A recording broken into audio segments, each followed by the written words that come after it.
Audio test. Audio test. Sounds good. Mia, Ed, Steele, Tim, Navy Man, Steven, other Steven, Pedro, Stuka, Ed, how's it going? Test failed, I know. Live from the farm? Indeed. Ice Knight, how's it going? Ramsman, August, Greg, Jonathan. Without spoilers, can we... I actually haven't played the new story mission yet, as terrible as that sounds. Urkatron, how's it going? Get my Twitch side pulled up as well.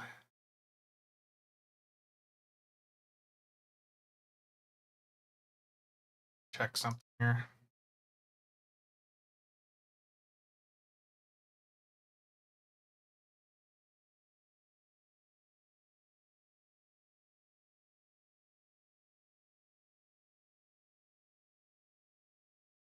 Everything is going according to plan, indeed.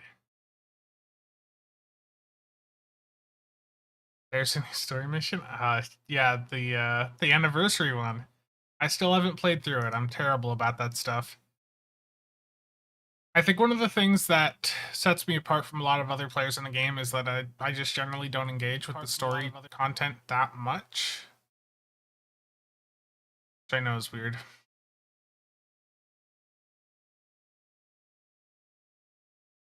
Documents, Roberto. How's it going, Ryder? Think we'll get an isolated Omni in the future? Probably not. Trouble with Tribbles, how's it going?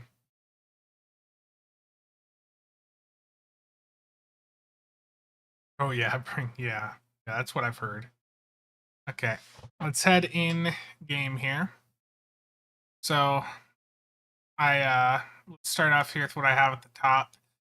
Some of you want to see me suffer more in Elite Terran Gambit, so I'm gonna leave that up at the top. There's like a little funding challenge thing throughout the next month or so, and when it gets hit, there'll be an Elite Terran Gambit stream where I suffer through the entire arc on Elite difficulty. And the reason it's that at that price is that's just like if there's a Muds bundle or two that I want to pick up throughout the year, that's that would fund that. Only 300 for 6 hours of suffering? I mean, that's 50 an hour.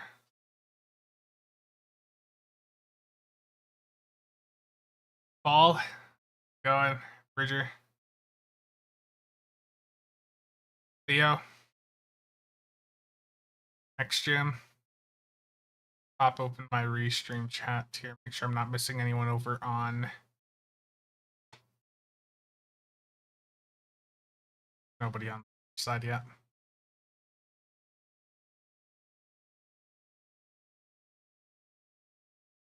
Okay. Zor, is there a reason why you're being so careful with the leaks? You're being way more strict with this bundle than previous stuff.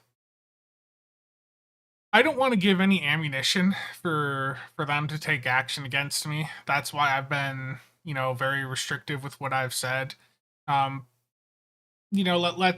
be real. We've known what the ships are for like 3 weeks now. But I don't want to talk about things until Cryptic has officially talked about them. I know that the stats have been leaked on some Discords. I know that. I know what the stats are, but I'm not going to talk about them until Cryptic talks about them. I think it was pushing it to go in and show the demo record images on that video the other day. Even though, they technically had already revealed the modern skins in the teaser. I just don't want to, with some people viewing me as covering Cryptic negatively, I don't want to necessarily go in and give ammunition, that would cause people to go out and report me or things like that.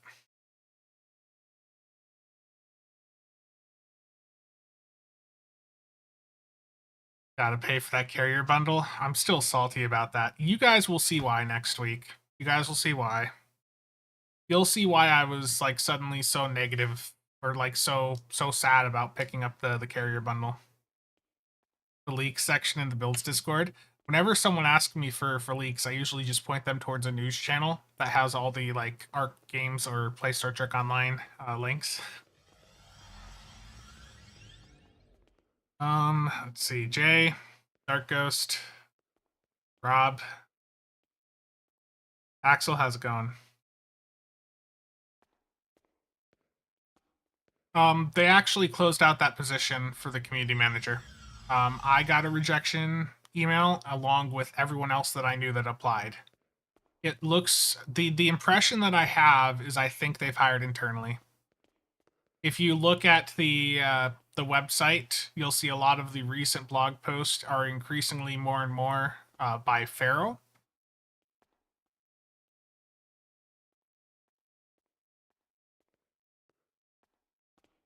How many ships are we getting in the 14th bundle? I've been clear that I think it's going to be structured similar to the 12th and 13th. I don't think we're getting a freedom with this bundle. It's not impossible, to be clear. It's not impossible, but I'm saying I've heard a lot of things and I haven't heard anything about the freedom.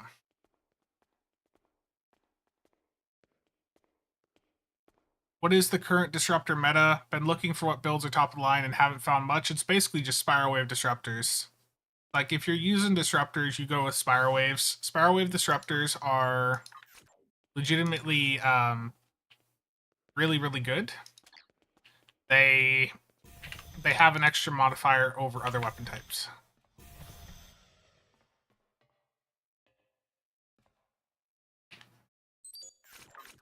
Okay. Spiral wave disruptors. Where's a build with them on? I guess here we go. So spiral wave disruptors.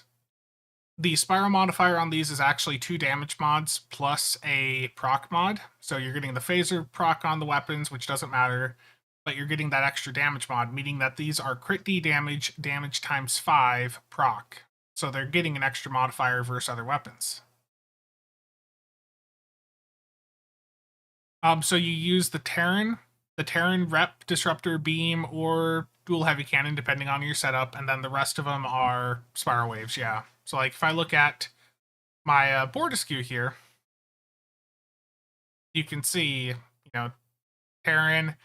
I was messing around with the rapid linked, but that would go back off for another spiral wave. Yeah, so Terran plus spiral waves plus the Maelstrom. Then aft, I just have a bunch of spiral wave turrets.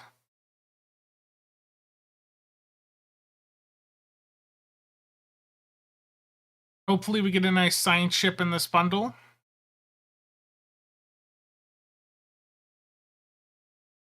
You want the Nebula? I've got a Nebula here. I've got a good Nebula.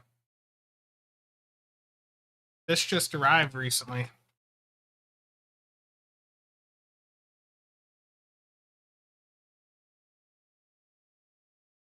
While you guys type things, I'm gonna open this up and show you.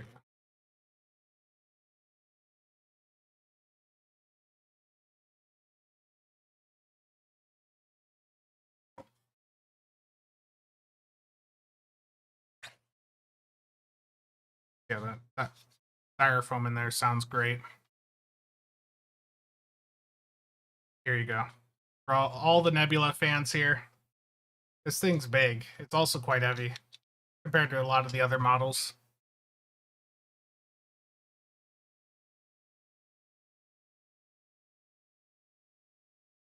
Put it back in the bundle where it belongs. Wow.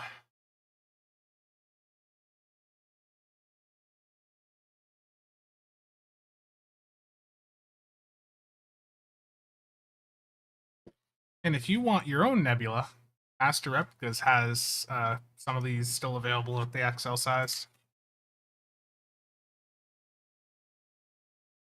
They also have the Melbourne, the version of the Nebula that we see in the TFO.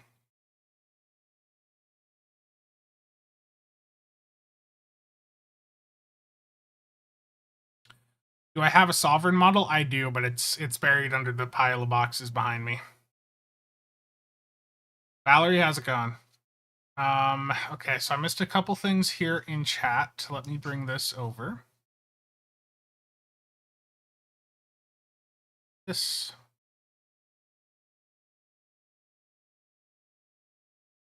Question: between the Galaxy, the Legendary Galaxy, and the Cygnus, what would I recommend? I think the Legendary Galaxy. You mean the Galax, the trying to sell one, or the 10th one? Between the 10th bundles Galaxy and the Cygnus, I think most people would probably be better off with the Cygnus. But if you're talking about the Legendary Galax, the trying to sell one, I would go with that over the Cygnus personally. 10th one, oof. Yeah, I'd go Cygnus. Loadouts are messing up again. So much lag. Oh yeah, it's hurt. It's terrible. I can't English right now. Yeah, the Hesperian's really good. Do I think Deca will start officially announcing the new devs, changes? I think it's just going to continue as is for now. But like, it is very clear when you're looking at LinkedIn that they are like, the current dev team knows that there's not, like, the writing's on the wall basically.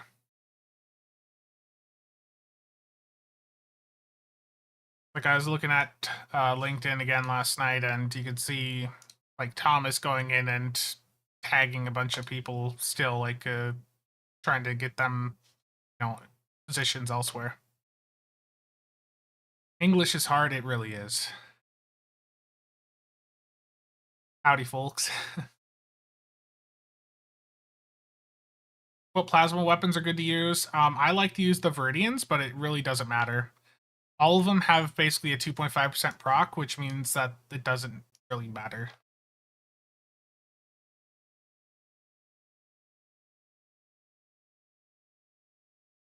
From the leaks I've seen so far, what's my assessment of the 14th bundle? I mean, going into it, we knew that people weren't going to be the biggest fan of the visuals, but I think some of you are going to be very interested by the stats you see next week. There's also some very interesting accessories. English is hard. Yeah. Guess who's gotten stuck in the loading screen? Never. That would never happen. Merkstar, how's it going?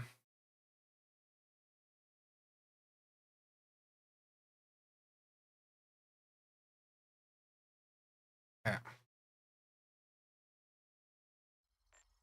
Yeah, the disruptor stuff again. Spiral wave disruptors. So aside from the Terran, Cannon, or Beam, like, the only disruptor variant you ever really need to worry about are spiral wave disruptors. They're good. Yeah, the 2409 skins are pretty good. Yeah. Viper, how's it going? Ground avatar in space.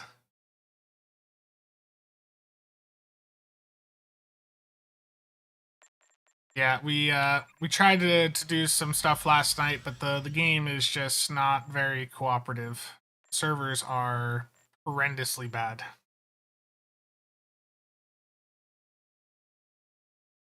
Everwind, if you look at like Glassdoor and like Indeed and all that for Deca games, you'll quite often see that there's a lot of statements about them paying a bit less than other studios out there. So I think over time you're going to see the current Cryptic dev team phased out for folks that Cryptic can get for a bit cheaper.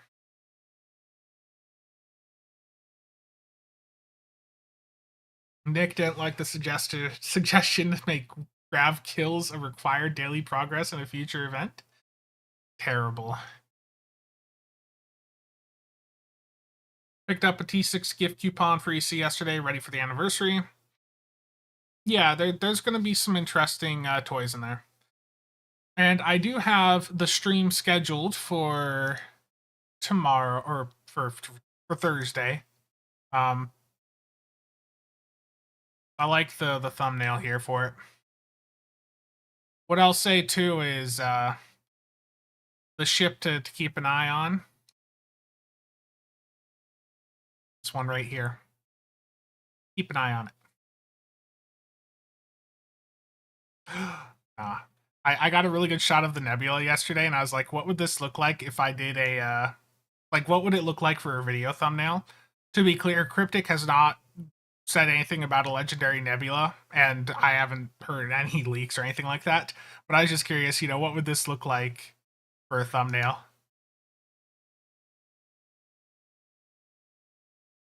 I think we're going to get a legendary nebula at some point, but to be clear, that was just like me trying out that background to see what it would look like. Proper fog extension trait in the 14th bundle. What'll happen is it'll look like a fog extension trait, and then it'll have a really long cooldown that makes it not really that useful. Brilliant, how's it going? Don't believe him. Legendary Nebula confirmed. Yeah, I got a really good shot of the Melbourne. See if I can pull it up here. Yeah, and I just wanted to see what that would look like for a thumbnail. I got this when I was in demo record yesterday for the video.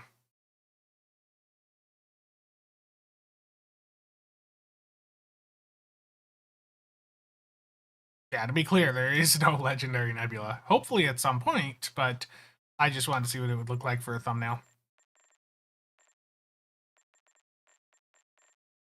Okay. And also, I know with the New Orleans here, the Lafayette, like I said yesterday, when I looked at the New Orleans in the TFO, I didn't really notice a difference with the skin.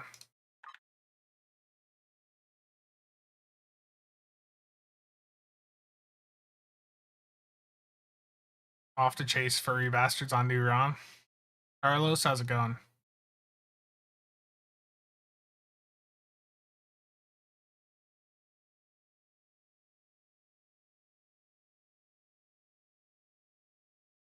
Said too much. Yeah, I think it's just a skin in the bundle. I mean, if they're giving us like a Lafayette in the bundle, for those of us that already have it, that doesn't make much sense,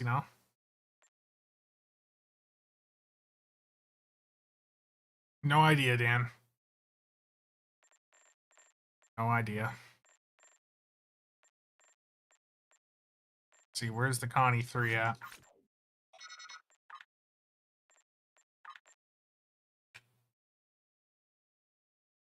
Matra, thank you for watching.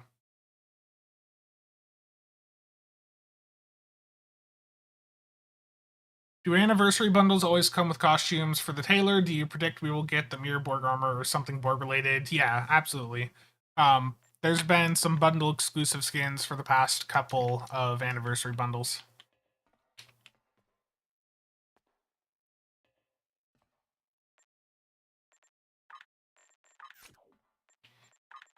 I should put all the lag on this build. You guys have probably heard about the fun with Organic Nebula, right?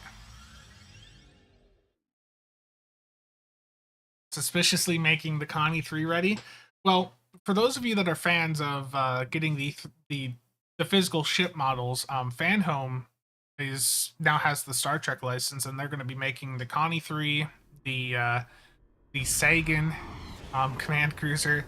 They're going to be making those as physical models later this year. Here, I'm going to turn NetGraph on. Keep an eye at the bottom right. You see how it's already pretty bad? Okay, it's really bad. But like if if I can turn around. Jesus Christ.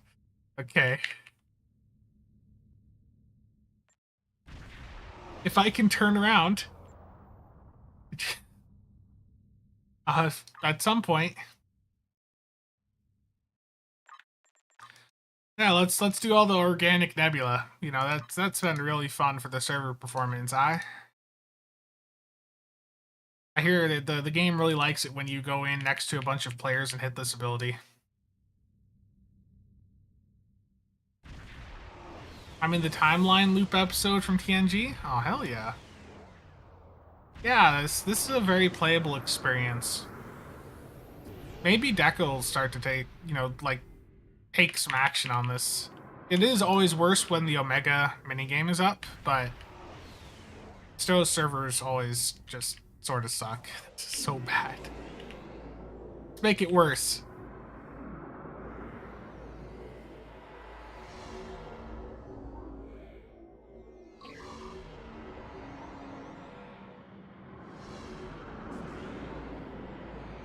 Fly below New Romulus. If I can get over there.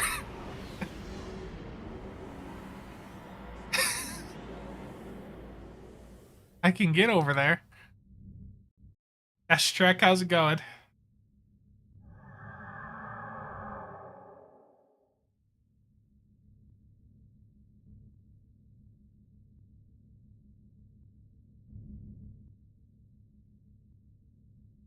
Yeah, I saw that, Jonathan.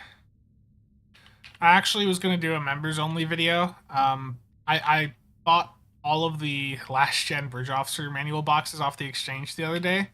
I was going to see if I could make a profit with them, but it didn't go well.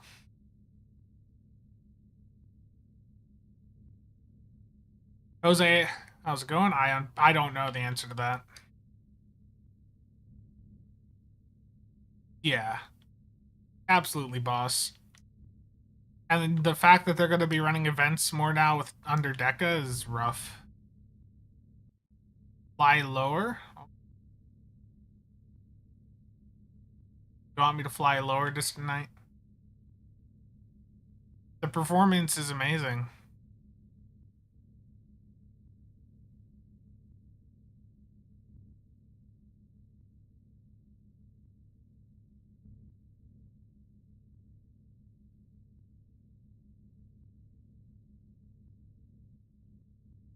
Very playable experience. Let's make it better.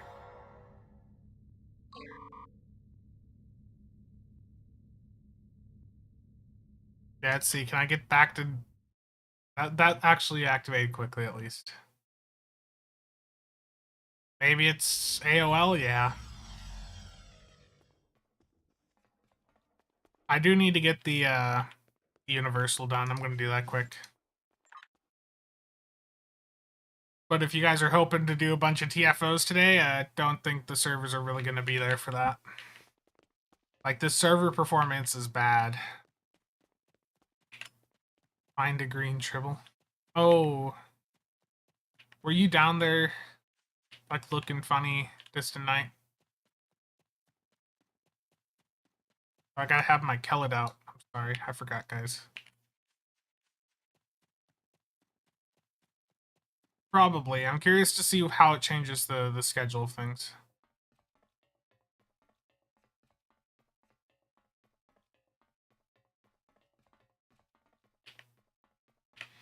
That's Dan, that is all I've heard. Kitchen Witchin, thank you for the follow over on Twitch. I think my alerts are on.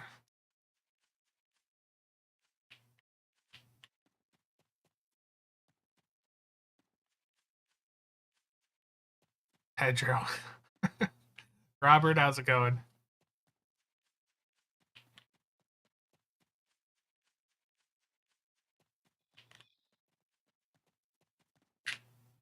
Howdy, Kitchen.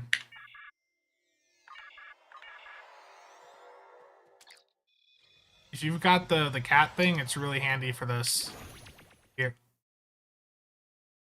around real fast. Find all the epos.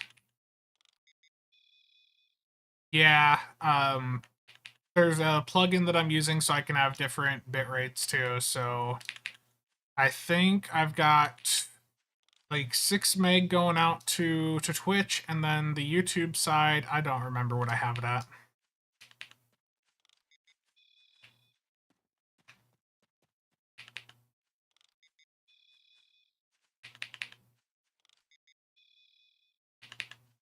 This is immersive content right here.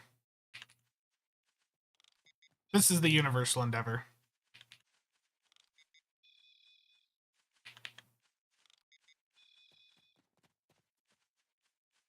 You have to buy them from the Dill store. Check DM on Discord. Oh yeah, I remember seeing your picture about that.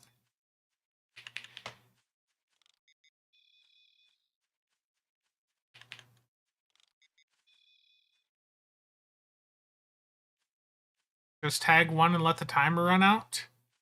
No, this is more immersive.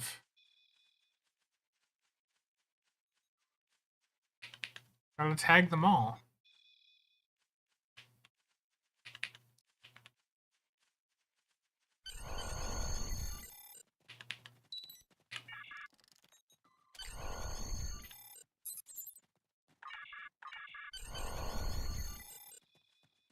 Yeah. Will we see any gambling today? Why'd you say that, Dark?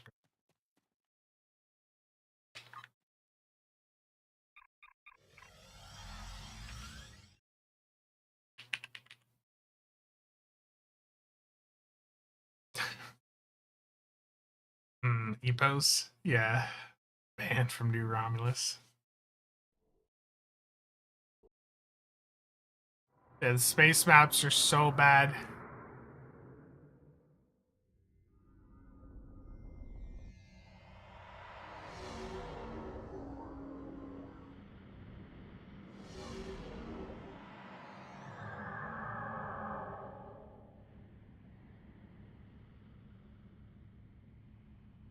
What is the best mechanism to complain to Cryptic about the lag? You can do a reporting game, go on the forums, you can respond to Kale's tweets on Twitter, but I think with this type of lag, definitely like just keeping up the forum post. I know most of us don't use the forum anymore. The forum pretty much died out after they nuked the original forums way back. But I mean, just go leave some comments on some of the threads there about the lag. Say that you're experiencing issues, and if you can show a clip, that's great. But yeah, in-game tickets or the forums probably the best bet.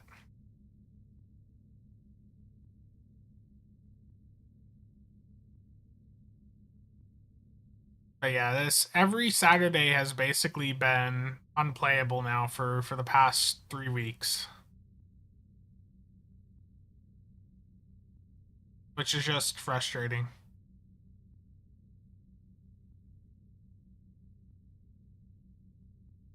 That's that right there, that jitter, the rubber banding. I mean, look at the neck graph at the bottom right.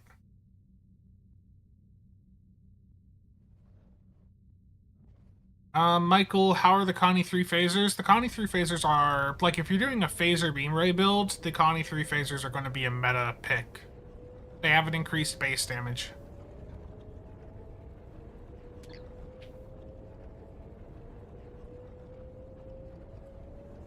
Yeah, I left a tweet on that, and like I tried to run last night, and everyone in the run, different countries, different ISPs, um, we all had the same exact server performance issues. Love the rewards for the new campaign. Yeah, yeah. The new event campaign buffs are huge.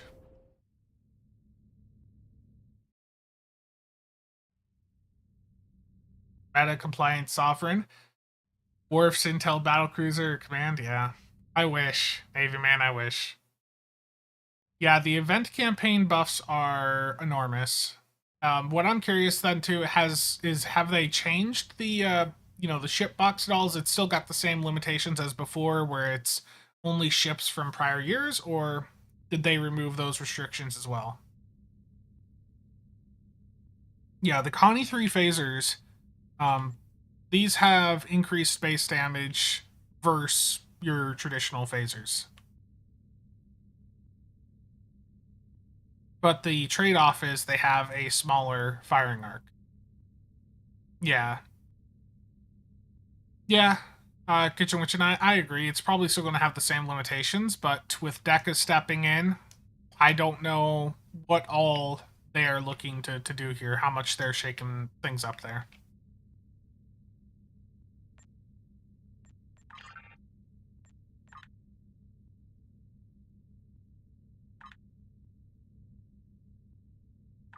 Dark Ghost.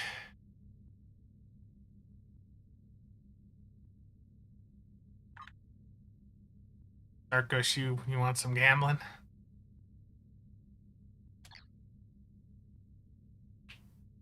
And you can only get 2 of them? Yeah. Joy? Oh, okay. We're ripping 50 keys with this server performance. You know, this is gonna be great. Dark Ghost, thank you. I appreciate it.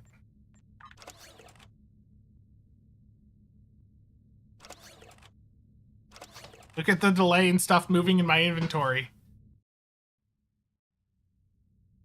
I want this rubber banding when I open lockboxes. This is beneficial lag. When the server performance gets this bad,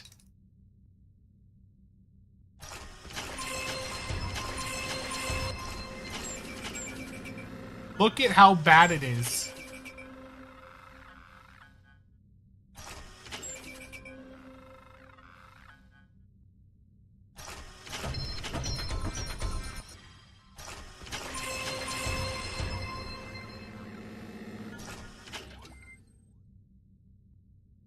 Dude, if I would have gotten a ship right there. You see, when the server performance is this bad, it will sometimes rubber band backwards in time. And it can actually, like, you can hit the pity point, but then the lag, like, on the server, like, goes back, and you can actually hit the pity point again immediately.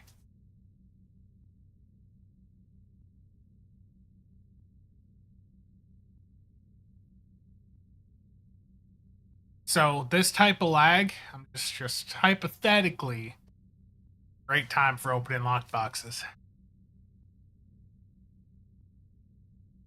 Infinity boxes, indeed. Indeed. Dark Ghost again. I appreciate you. Flying right next to me, and then I flew 8 kilometers forward.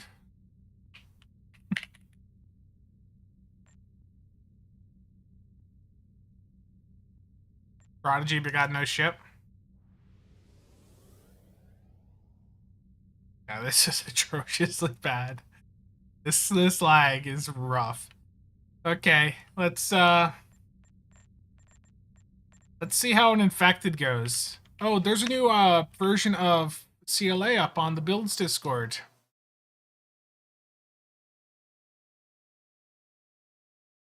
So if you're on the builds Discord, there's a new version of CLA, Combat Log Analyzer, and there's now a real-time parser for it. So as you guys, as some of you know, we are slowly phasing out SCM, and like Oscar's going to be the replacement when it comes to uploading to a DPS table. There's been a lot of development progress here in the past couple of weeks, so you know, hopefully we're not too far off on that. But that Oscar is making some development there, and the other parser here, CLA, is fully functional, but it doesn't have an upload capability. So I just downloaded it. Extract all.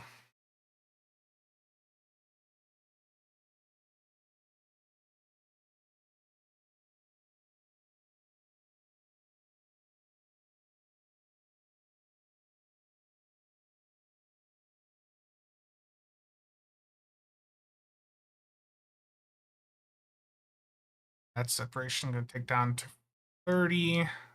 Auto refresh every second. Now.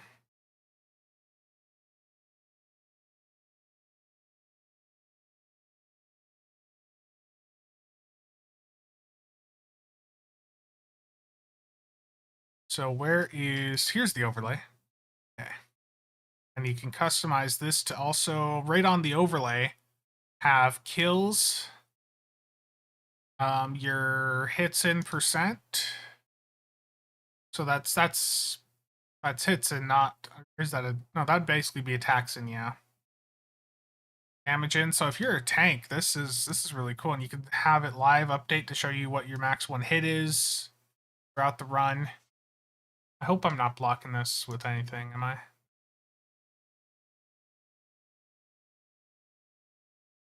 Are the SCM records going to be ported into Oscar?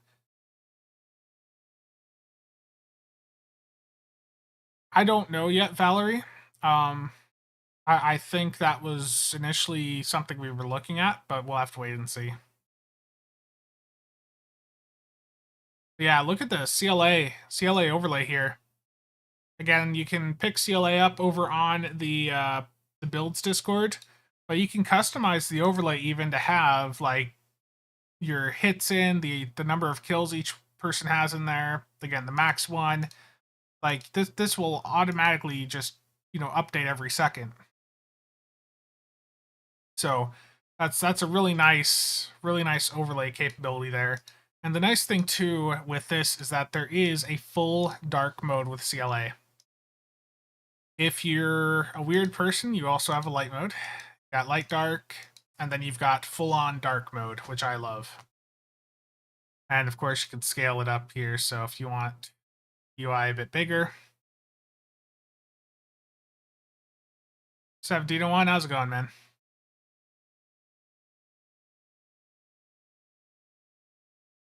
Yeah, there's the new version of CLA. That is huge right there. That overlay change, like being able to see your hits in, percent change live throughout the run. See how many deaths you had, things like that. Like this is a huge, like really good parser to utilize right now if you don't care about uploading. Yeah, customizable overlay is neat. Yeah, this is really nice. Again, you can grab that on the builds Discord. We have a channel set up for CLA where you can also chat with the developer of it. DJ. Okay. Let's play with it here though, see how it goes. So let's do an infected space advanced and see how bad it goes. Advanced because elite is too difficult for me. I'm just being honest.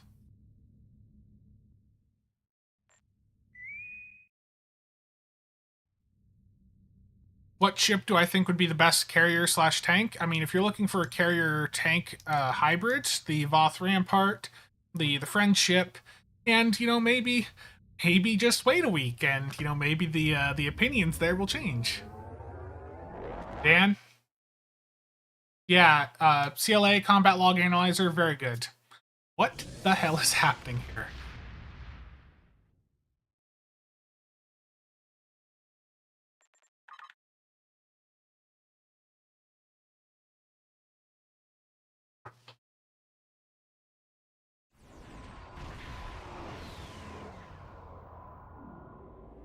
The situation is Cardassian flight deck. Yeah, I mean that works. We got some wild server performance today. The highest quality. Nice transwarp. Left the brakes on. Nexus, yeah, I don't really like Nexus personally. scanning the nanite transformer. Done. Additional data is available.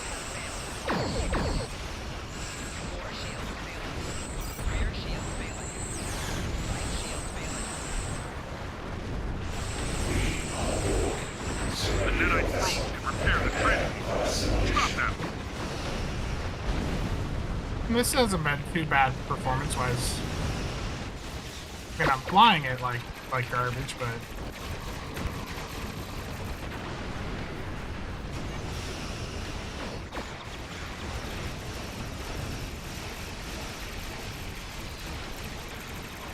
like I said, I'm flying like garbage, but this is actually like lag-free. What the hell? That's the smoothest infected that I have had in like a month. What the hell? And I'm gonna go back. That the transwarp conduit has been destroyed. However, I'm gonna go back to new ROM, and I'm gonna be lagging all over the place. But yeah, look at CLA there. Automatically updating to show, my DPS, my hits in, kills, deaths, throughout the run. That was crazy.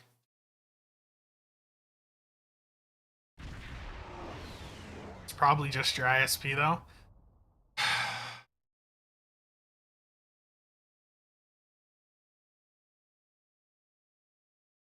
Okay, you want me to try a Hive Elite?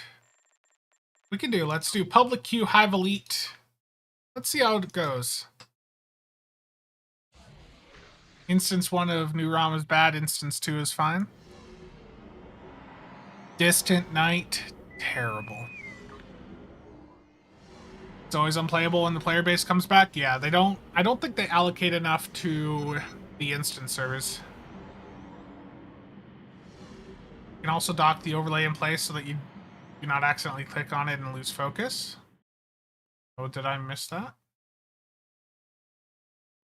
Oh, yeah, thank you. Hey, Blizzard. I appreciate it. I like what you've done with it. Yeah, I see it. It's the little hand button there. Yeah. I really like CLA's interface. You've done a very good job with it.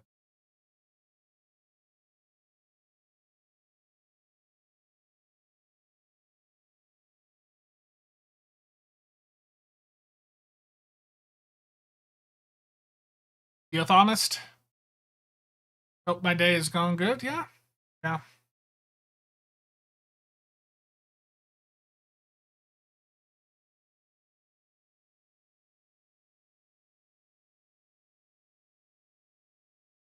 Hive is the one that has you rubber banding 10 kilometers.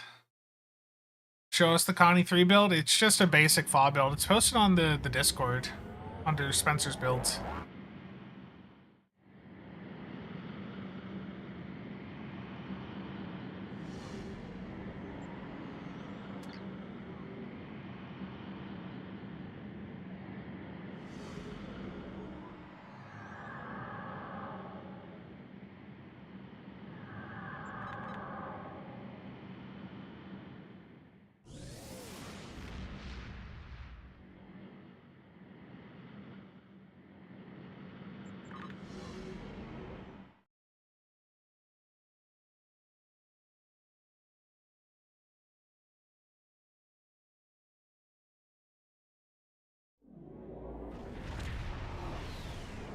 No warp for Join me. us.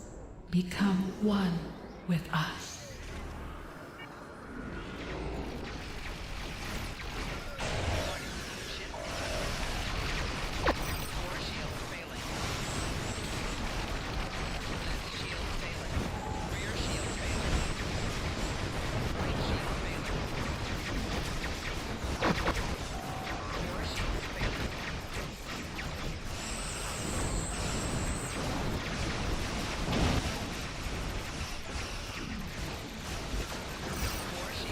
I'm not actually on a tank build. Why do I have threatening stance on?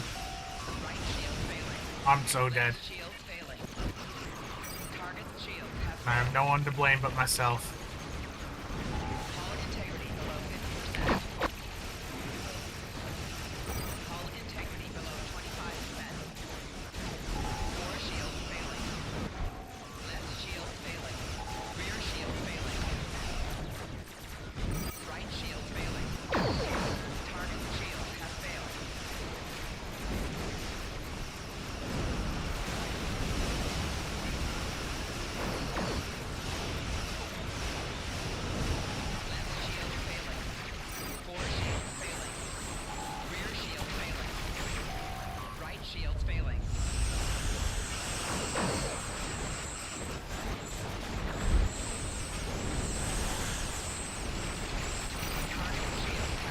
Like, look at that. I can see the hits in update real time there. That's great.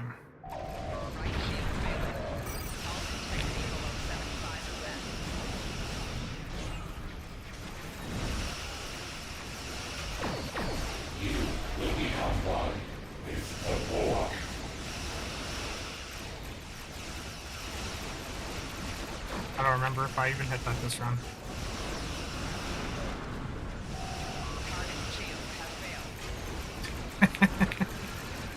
Yeah, but it's got really good phasers on it. That's got to count for something. Your efforts are futile. Destroy this vessel, and I will claim another. Feedback was removed. Thank you. There we go. Look at that. 59% of the hits in. Eternal! This is not the end. I didn't think it was going to happen, but it did. Yeah, that overlay is nice. I think for a lot of people, that overlay is going to be a game changer. It went fairly smooth, to be honest, yeah.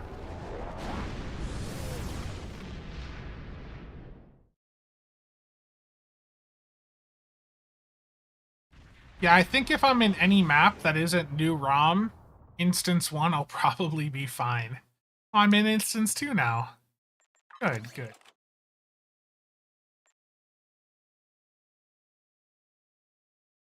It makes you hate it more because it meant you still had to get one.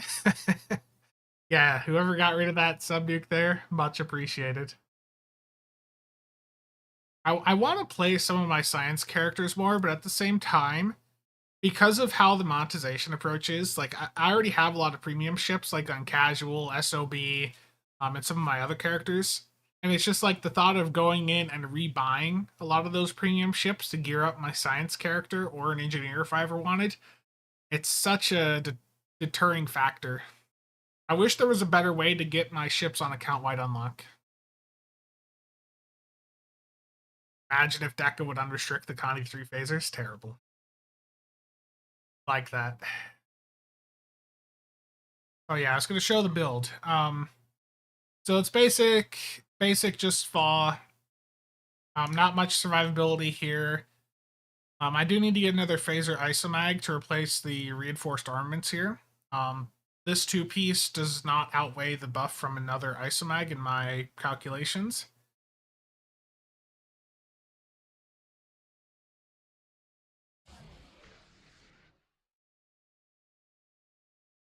Yeah. It sucks. Like, I think it's Nick was saying SWOTOR has a system where you can go in and once you've got some, like, premium gamble obtained item, you can go in and pay to make it an account-wide unlock. Like, I don't understand why they don't do that here. Just make it so, you know, once you pick up one of these premium ships, make it so it's like a 20, 30, 40 buck unlock to go in and just make that ship available account-wide. If I've already spent $100 on a ship, the thought of going in, you know, a couple years down the line to pick it up again for $150 through a Muds bundle, that's a big deterring factor. It really, it's really irritating. I don't want to. I've already spent a lot on the ships, and I don't want to have to pay more to make them account-wide unlock like that. Like that much more. 30, 40, 50 bucks, whatever I could handle. But 150? No. Server not responding? For their cash shop is cosmetic only. Pay a lot of money to swap races to aliens. Yeah, New ROM 2 is lagging too for some reason. I don't know why. I don't know why it would be lagging. Yeah. No idea why there'd be any lag here.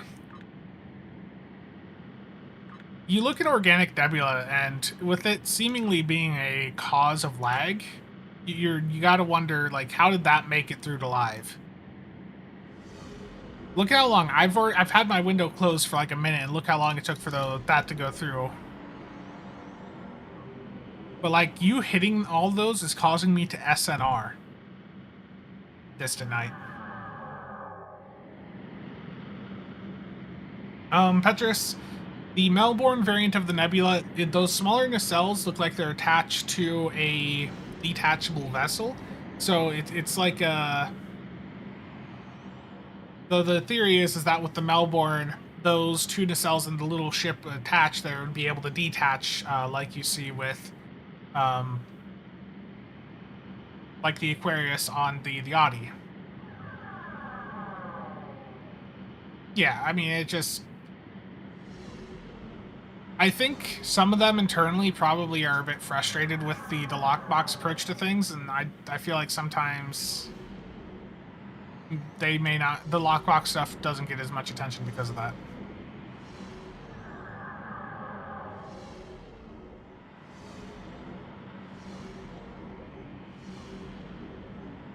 Organic Nebula, Brett's got a video that was talking about it quite a bit. I mean, it's giving, you know, the cloak ambush buff when you leave it.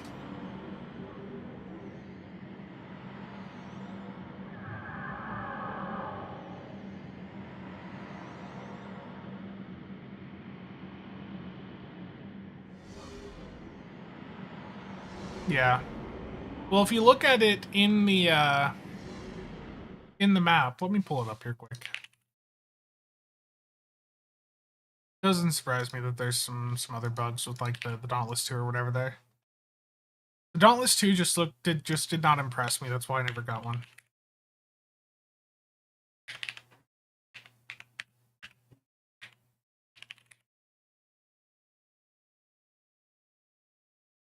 I've had to type that in a lot recently. That's why I've got that just memorized like that.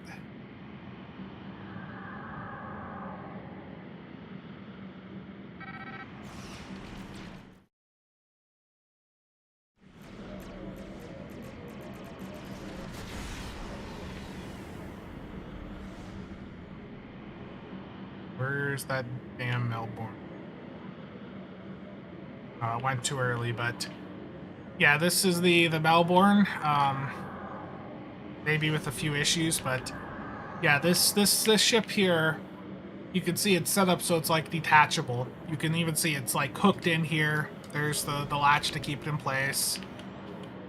Like, you can clearly tell that it's like a detachable ship.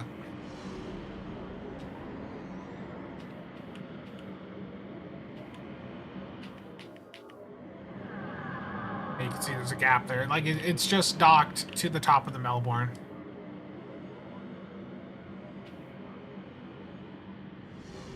Stacking its kinetic damage.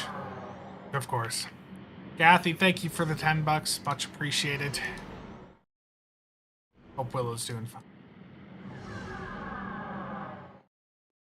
Let's update that here quick.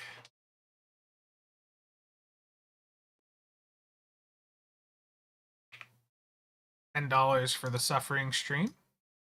Thank you.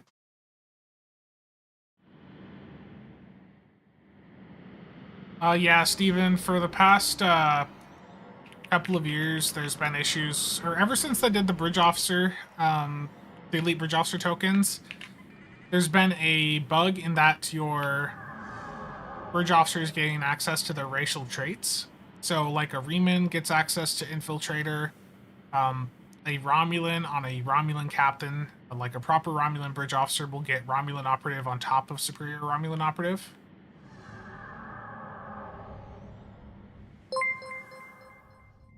Again, Kathy, thank you for the 10 bucks.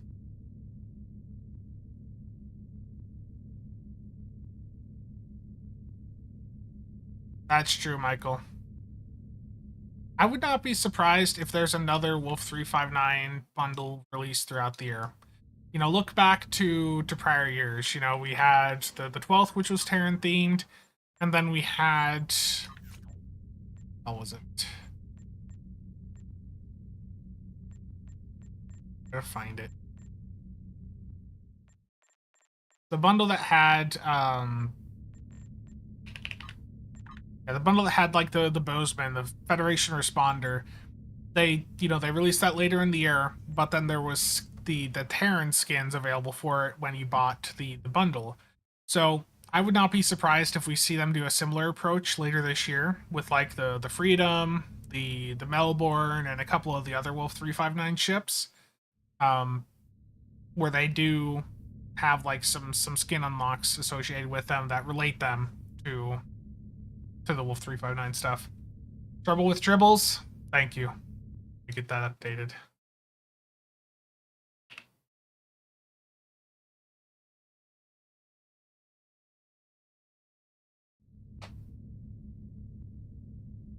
The single nacelle ship would be a buy for you.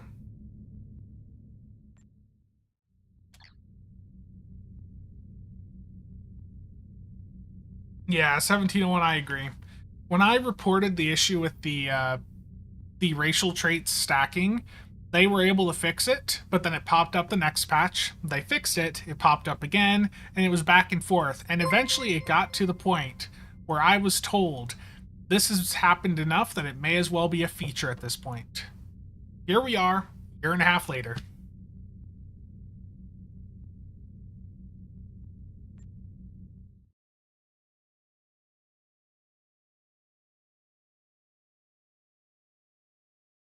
I could see Freedom being the autumn ship this year if it's not in the bundle. Do I think we'll ever have another ship design contest? I don't. Probably not with how things are currently going. On a typical build, do I use one SI and the rest SRO? I use 5 SROs, but if you have the Delta expansion pack, you get a bridge officer in that Delta expansion pack for your Romulans that has both Superior Infiltrator and Superior Romulan Operative on it.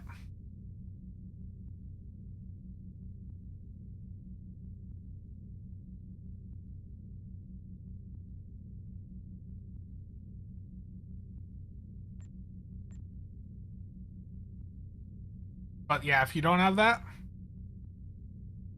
yeah, one SI plus the rest SROs, fine if you're looking to benefit from Cloak. Crusher, how's it going? You love the new skin on the Challenger / Atlantis. In fact, I hope all the new skins so far have been fantastic.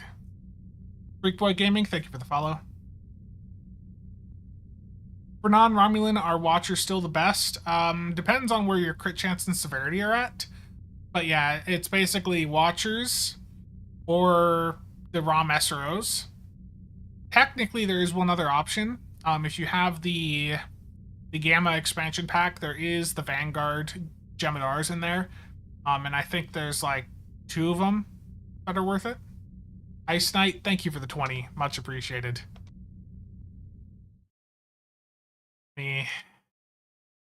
This Elite Terran Gambit arc stream is gonna be happening sooner than anticipated, isn't it?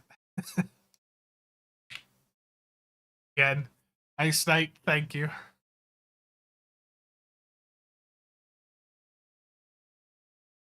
Do Kentari stack? I don't recall them stacking. That rubber banding, though? For the suffering?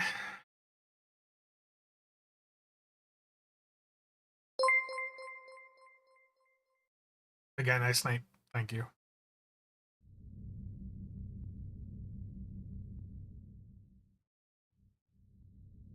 Yeah. Okay.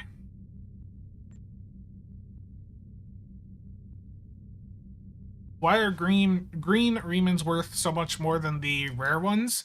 Because the green quality Reman bridge officers are the only ones that can actually get Infiltrator, just the normal rank of Infiltrator. So yeah, if you're wanting to do the full Infiltrator build, like, you'd usually want to have one of those. Because if you're doing full Infiltrator stacking, you have basic Infiltrator, Infiltrator, and then Superior Infiltrator. In some cases, you're going to have a bridge officer that may have, both Superior Infiltrator on it, and then it may bug out and give you Infiltrator. But for me, using the Delta expansion bridge officer, that Reman doesn't bug out like that. So I still would have to have a normal Infiltrator on for my case. Is the Excel 2 console only worth it on a FA build? No, you can use it on a CSV build. It does a lot of damage.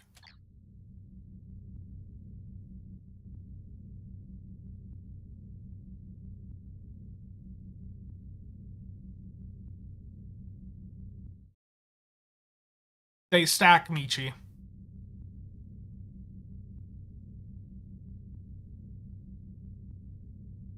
Do we know if the Rex trait stacks or not? I tested that yesterday with Steven. It does not stack. The debuff trait from the Rex does not stack.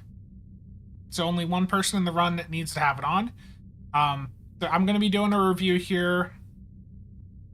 I'm not saying a specific day. We all know how the keybind videos ended up. But in the near future, there will be a Rex review where there's going to be comprehensive testing on the console, the trait, and also the wingman mechanic to see what all exactly is buffing them up.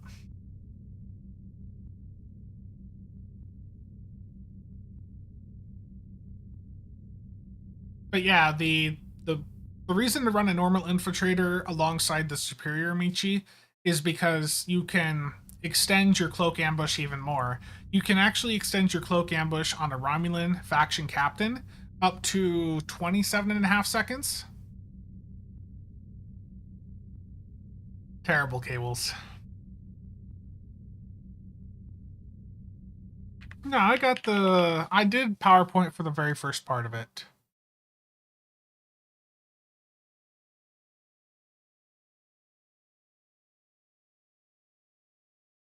Yeah, I was doing PowerPoint for the very first part of it, and then the rest was going to be live recording. But every time I've gotten around to doing this, it's been later in the day, and my voice just hasn't been there.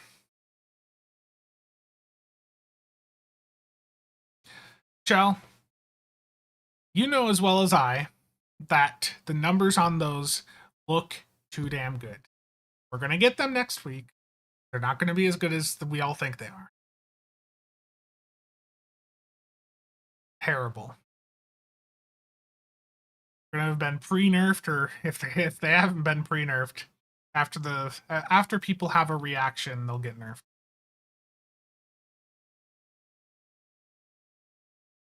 This coffee cup has just been sitting here for like the last hour. That's why it looks so nasty.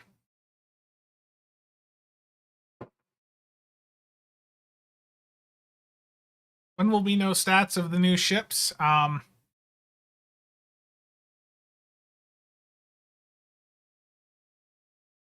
Tuesday they'll do the 10 forward. Wednesday we'll have a stats blog.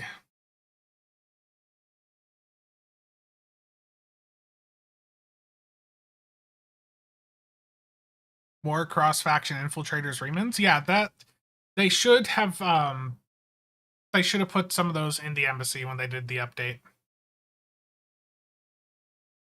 Yeah, I did have in the keybind video, like, to illustrate, you know, like what a player using keybinds looks like versus one that's not. Like, look at the buffs that you see there. You know, many of you have probably done a run where you see stuff like this on your teammates, and then you also have teammates like this, and you can see that represented on the DPS charts.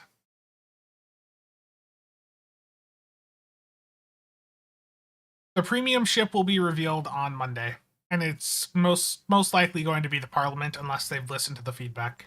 That's the reason I did the feedback when I did, was just to try and get ahead of things. Greg, thank you for the gifted membership. Much appreciated.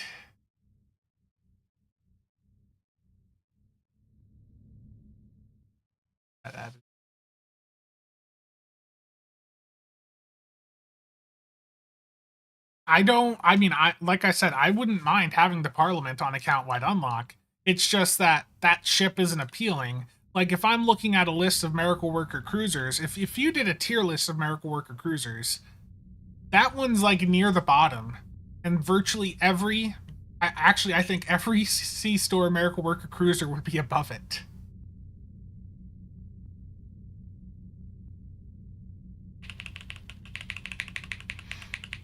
Again, Greg, much appreciated.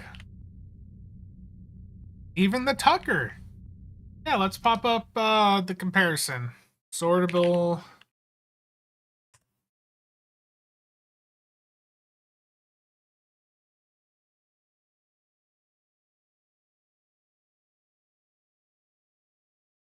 What would I want in there, keeping in mind how Cryptic usually works with these bundles? You know, given the Connie is still in Wolf 359, the Mirror Connie would have been nice. But alongside, or aside from that, you know, the Excelsior 2 on account-wide unlock, I think, for that phaser console would be very immersive. The Sagan Command Cruiser, even though it is a more recent premium ship, I think that the Sagan was never that popular. So if they had that in the bundle, that could be something that would appeal to some players. I think the Sagan's fine. It's just that as a tanking platform, there's better options. But I think that ship in there, I think that would appeal to people. And I have to imagine that's not one of the better promo sellers. Like, for those of you that actually have a Sagan command cruiser, when is the last time you brought it out? I just realized I'm looking at the wrong window and I'm not looking at my Twitch chat. I am sorry. Link from Discord. Did I miss any other questions?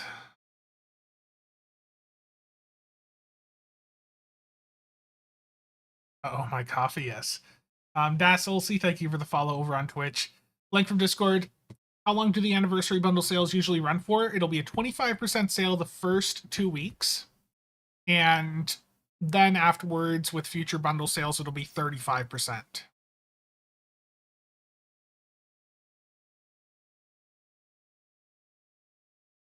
Yeah. The Mirror Warship. My other thought with the Mirror Warship is that the skin on it is kit bashable with the legendary, or not the legendary, the promo Donnie that they just put in that recent mods bundle. So that would be something to help, that something that may also help, boost sales of that mods bundle if that's something they want to do. I don't know. I know it's a different like skeleton than most of the other Connies, but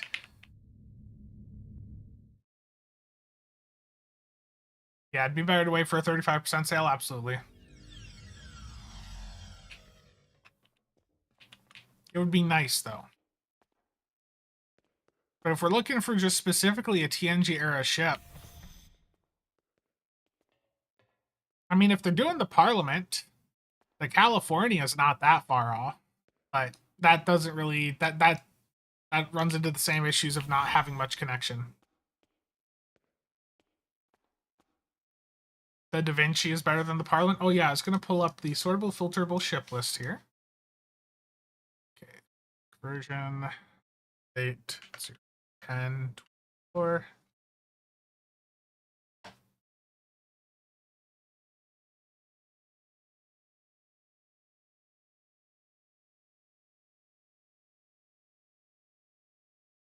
Okay. Let's set the filter here for full cruisers. So commander engineer with clerical worker.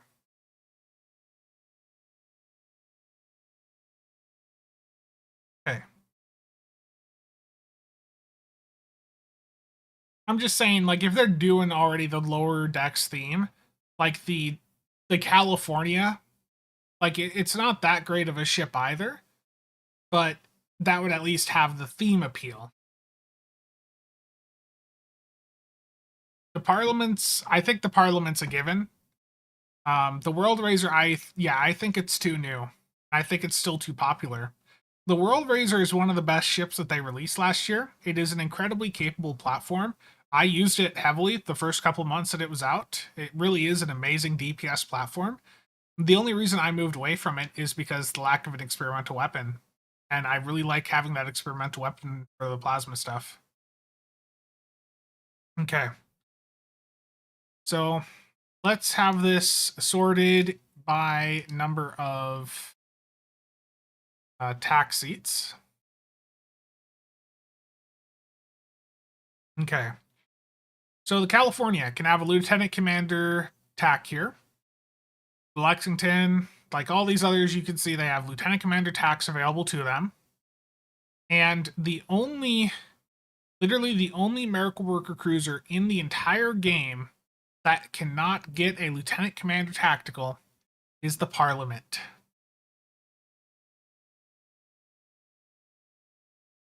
Like look at that. The only Let me remove the duplicates here. So let's remove the non-fleet ships.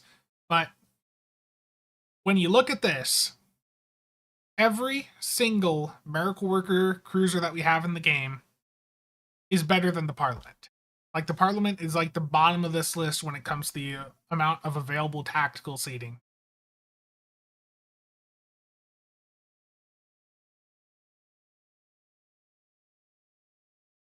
Do the winter event food recipe tokens still work? I don't know, Crusher.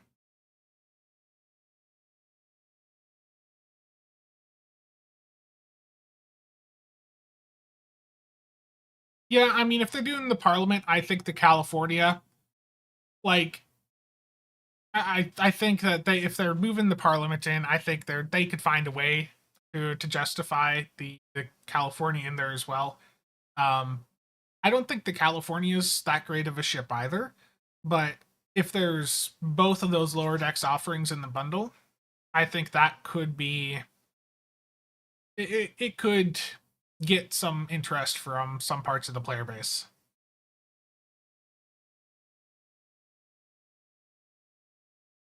Protostar? I actually haven't looked at that in a while.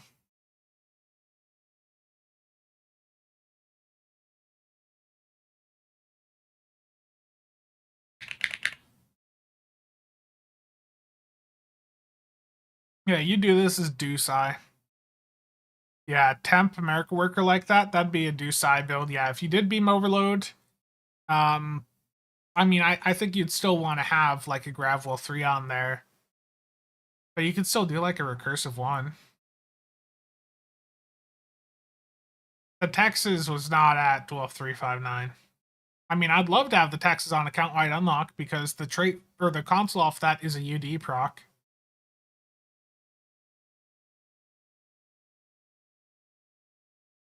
Or a really good way to keep UD up at least.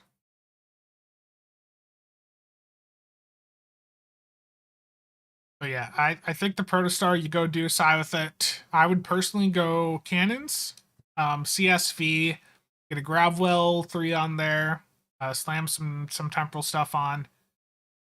Yeah, I mean you could do it, but it's not going to be the best, but you could do it.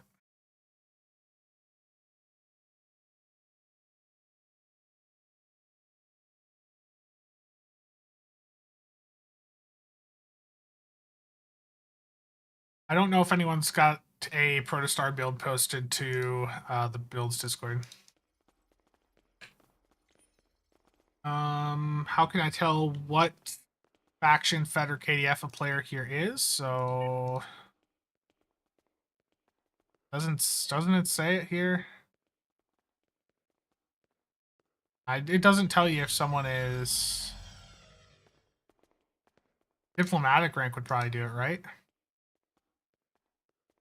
If I hit someone else here.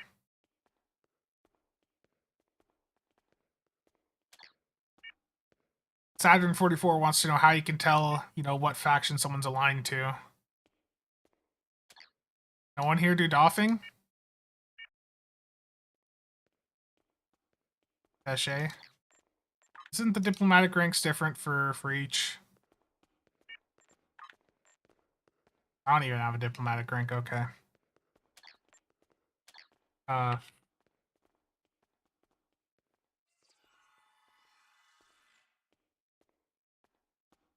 oh, 10k DPS, yeah. I mean, you turn your weapon power up, you slap some weapons on, you hit abilities, you'll have that easily.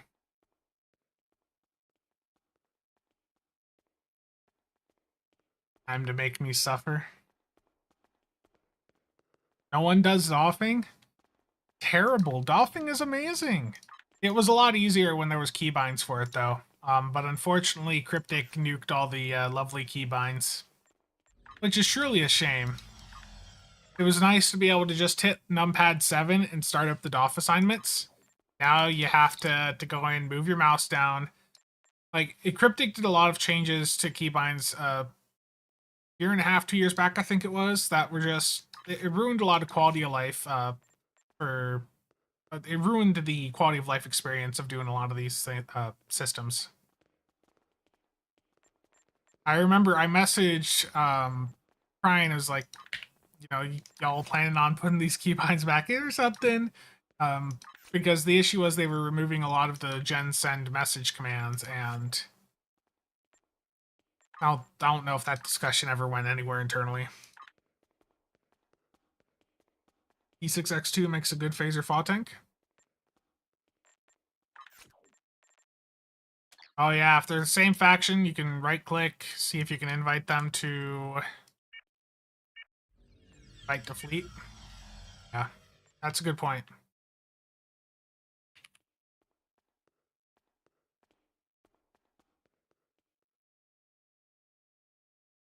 A feeble attempt to stop or limit bots, which doesn't work because people using that automation software, they can just set it to go and like read the screen and go and hit the button.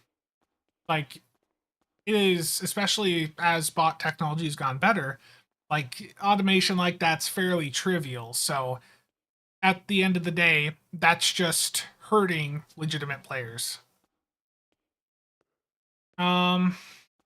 Nick, how's it going? The R&D and Admiralty ones were good, yeah. Spud, that was a good point. Thank you for.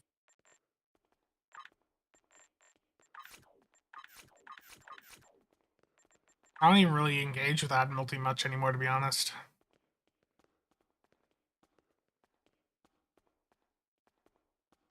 Have I parsed Battle of Wolf 359? For being on normal, you can get some funny numbers. I think I parsed with the jellyfish the other day.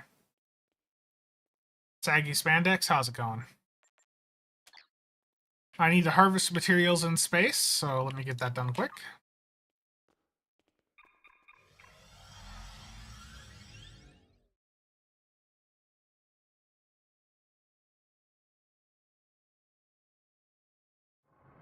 Yeah, the Admiralty system, I just find a lack of motivation to engage with it. You can get a lot of resources from it, but it can be very draining.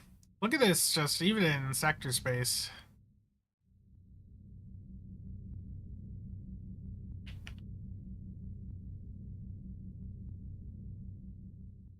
Yeah, I mean they got rid of the fall event last year, so I'd expect it to be the same. Basically, this where they didn't do the fall event where they gave the ship away, so I could see that just being incorporated into the new event schedule.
Go. Yeah, that overlay from CLA is really nice. Nick, you gotta mess with this, man.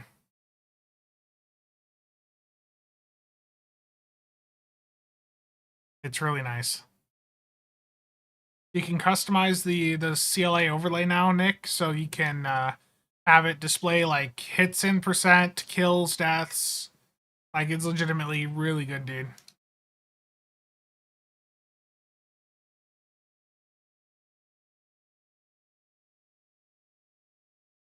What about the Walker? I don't know, Voyager. I don't think anyone knows whatever happened to that. Dan, how's it going? Apparently you can saucer separate. Yeah, I've seen a lot of posts about that. I'm not sure if that's fully intended or not, but yeah, I'm aware on that. What's the fire rate on it? Holy, I mean, I was using the Excelsior 2 console.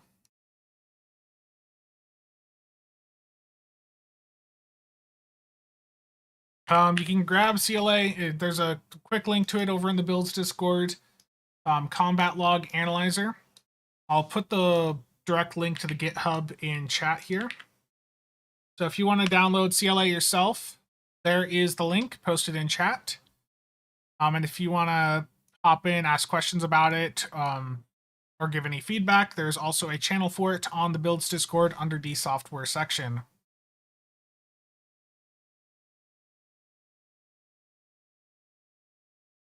The lag in social maps has been bad. The lag in TFOs has actually been not that bad so far.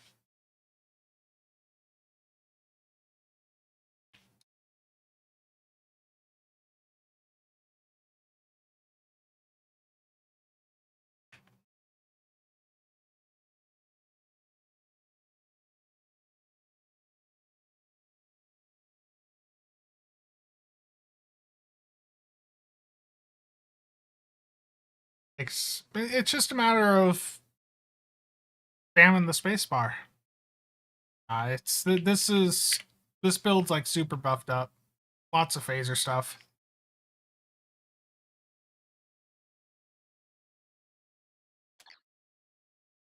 Yeah, the lag in social maps has been bad, but TFOs surprisingly have been really good so far. At least for me.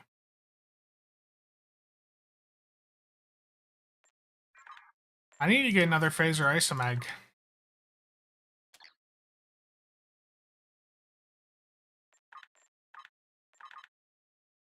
It's gonna take me a while. Gotta walk over to the account thing.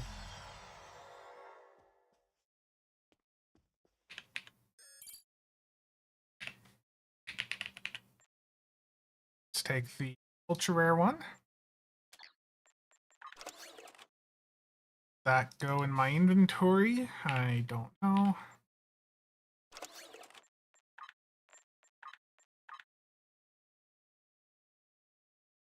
I am out of Phoenix upgrades.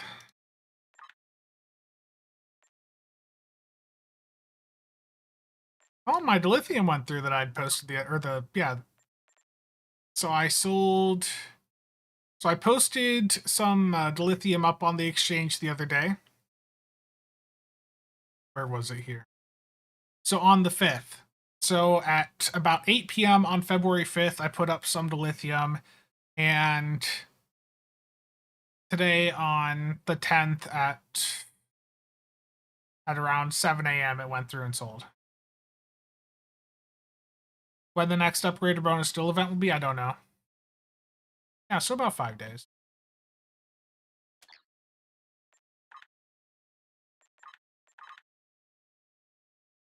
I'm going to go right back in, and after waiting that lengthy amount of time, I'm going to pick up.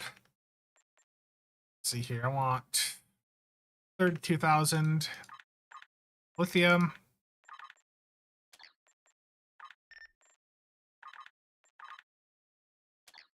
But yeah, if you're wanting to get your dilithium posted so you can grab the anniversary bundle day one, get it posted sooner rather than later.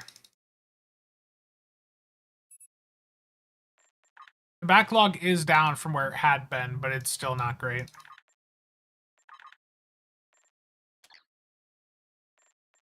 I need to actually try and convert the very rares down now.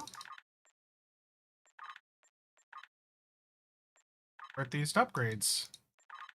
19 upgrades ought to do it.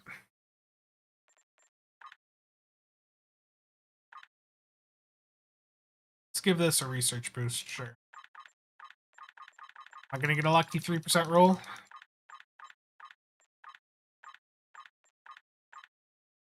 I was hoping.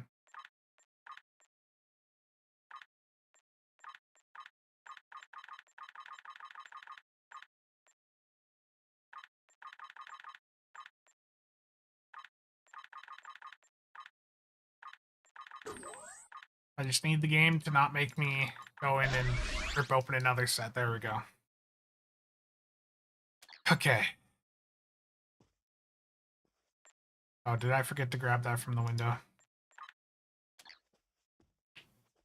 Here's my 8th phaser isomag.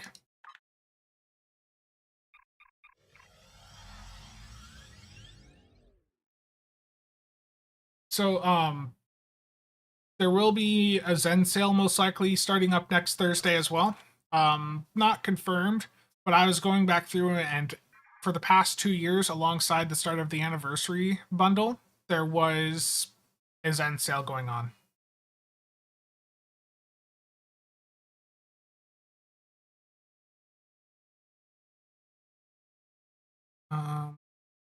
There's something in chat. H2O. You had a few event campaign promo boxes saved up from your inactive play. Just use them. Got Excelsior 2 and Delkina. Nice. Those are both really good. Both great immersive ships. Is epicing actually worth it? I like to epic my gear. Especially weapons. You're getting an extra modifier. August. Thank you. Thank you for the 5. Much appreciated. Let me add that here to the Elite Terran Gambit arc. Suffering stream. Server slowdown seems a bit better, yeah.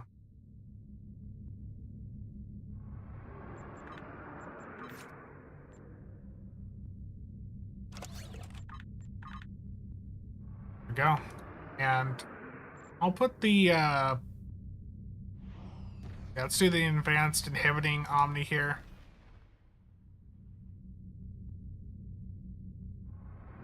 I need to re-engineer this, wow. Okay, I don't have any dilithium, so that'll have to wait. Coliseum Elite. Let's do some content. You guys mentioned an Infected Space Elite. Let's do one. Infected the Conduit, public queue. Here we go. Am I worried about the rubber banding when I eventually do the Elite Terran Gambit arc? No. No. Because I think most of the lag will have subsided with the end of the anniversary event. There will still be server performance issues, especially in coordinated team environments, but I think this level of lag is because of all the people on for this event.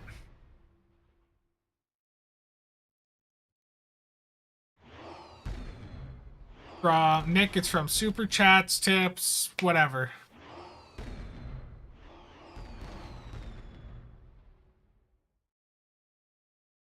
Gifted subs, whatever.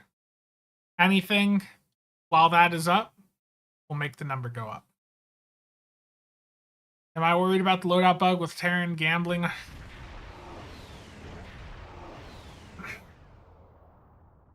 Stuka. I think Nick here, if you look at his channel, Nick_MB, I think he has a video going over EPG stuff, don't you, Nick? Or have you not done that yet?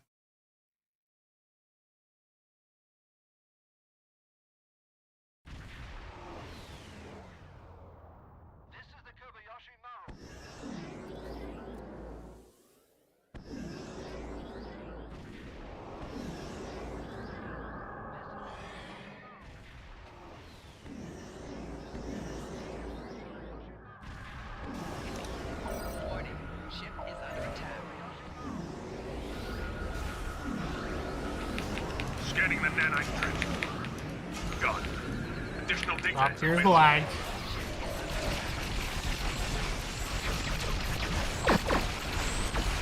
Oh, my torp spreads. Did I accidentally hit my torp spreads?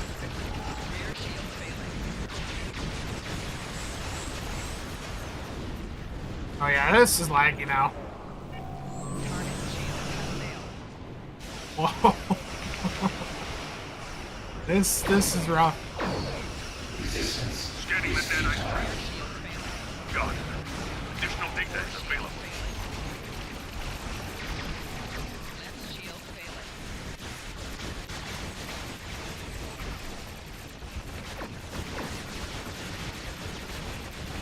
You can see the net graph there at the bottom right. It's much worse in this run than the past couple. I screwed up and hit my evasive at the wrong time. It's okay. Peak casual gameplay today.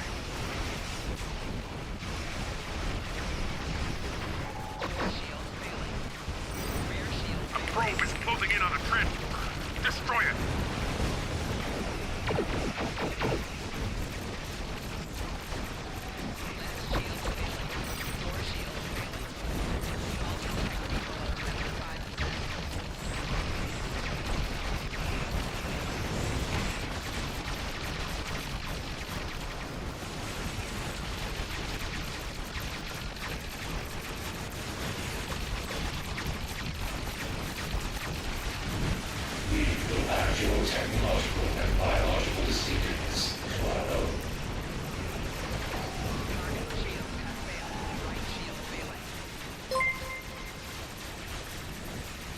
Nick.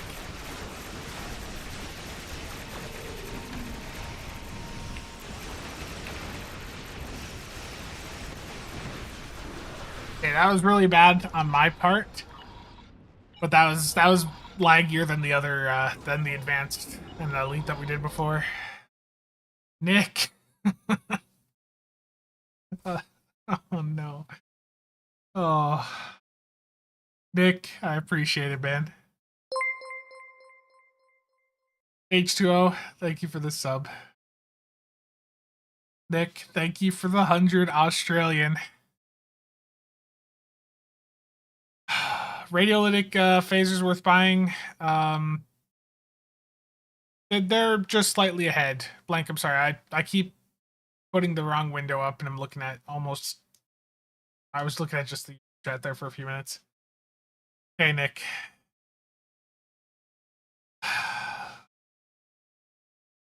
At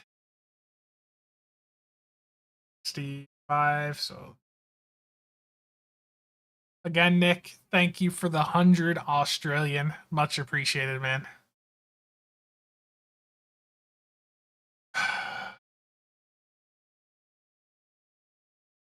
Technically, Australian dollars are dollars. Terrible. Anything to add to your suffering on stream, Supreme Fleet Leader?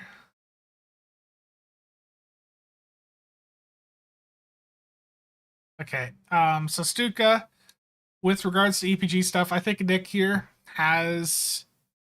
Nick, do you have that EPG video out yet?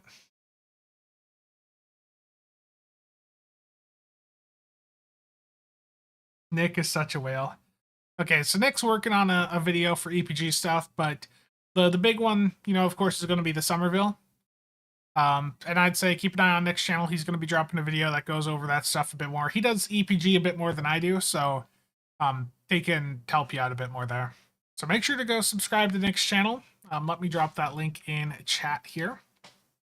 Nick recently started up his YouTube channel and is trying to get up to 1,000 subscribers. So if you guys want to help him out, here is the link to his channel.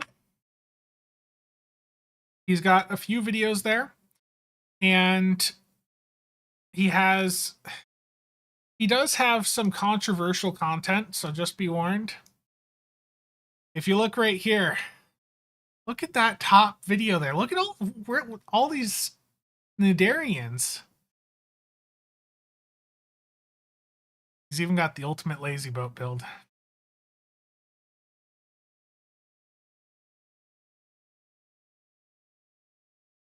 Yeah, I mean, I like the Nidarian. I just don't fly it much on stream because people get real unhappy about it, but the Nidarian is super handy.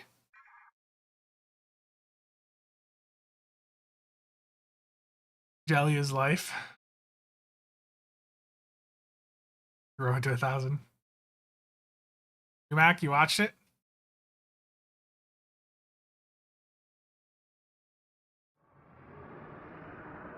Yeah, let's do some more content here. Storm, got a fellow Connie 3 that I see. Very immersive ship, isn't it?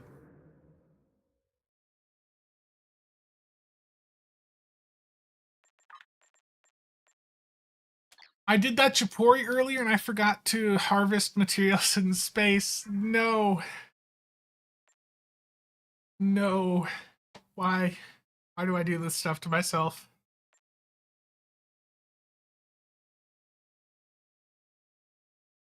Oh no, Nick. You wanted in a giveaway this year? Nice.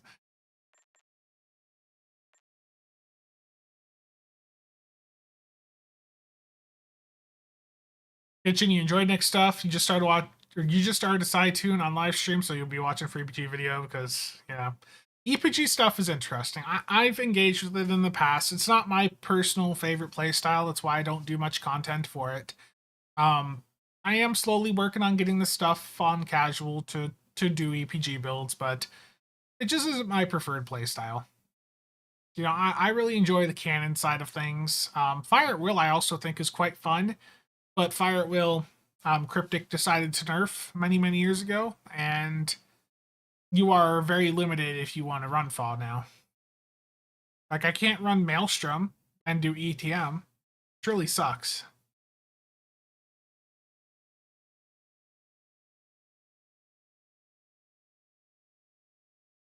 Once the goal is reached, will I do the Elite Terran Gambit arc immediately?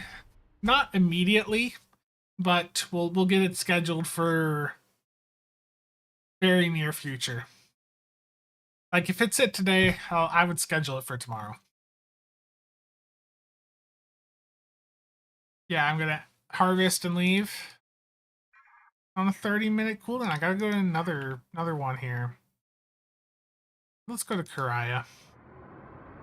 Faw needs a buff. Make Faw great again. Indeed.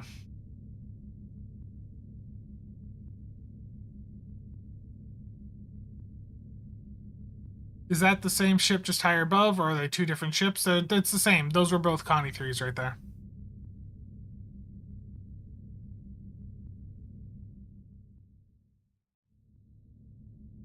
If the money goal was Spencer Hot Tub Stream, it would be full already? Oh my.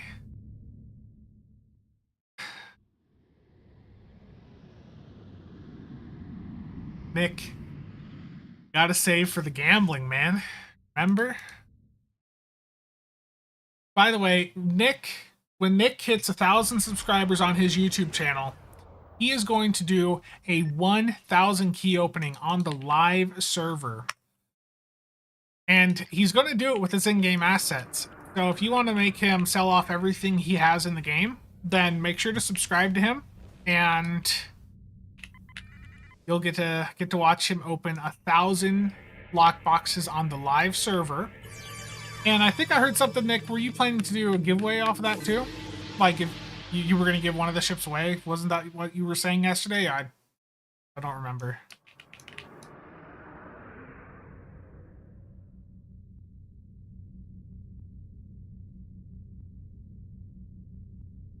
Spencer needs an adult. Well, I'm here on this patrol. May as well do it. So Nick will be giving away a lockbox ship when he does that as well. So go subscribe to him, and let's watch him open 1,000 boxes.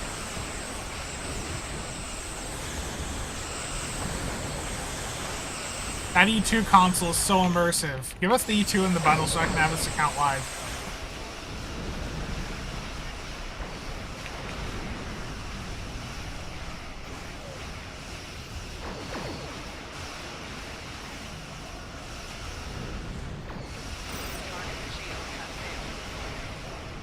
On Monday, we'll probably know the last ships Monday.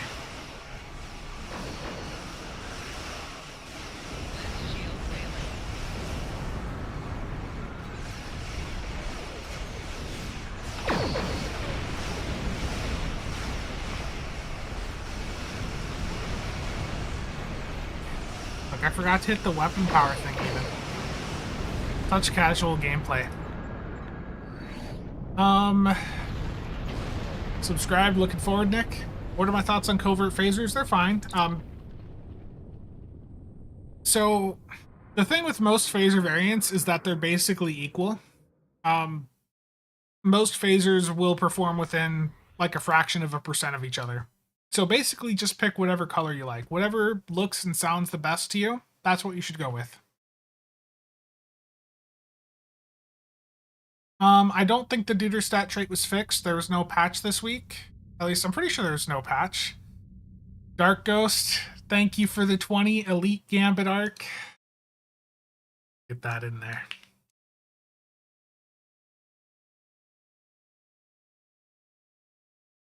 Dark Ghost again, thank you. Much appreciated. The Connie 3 has a really good console on it for EPG builds, like a meta EPG console. It also has two of the best phaser beams in the entire game. These narrow angle beams. They have a higher base damage, but to compensate, they have a smaller firing arc. So it's a 210 degree arc versus the 250 degree arc you would normally have on a phaser beam. Yeah, it was no patch, just server restart. Yeah.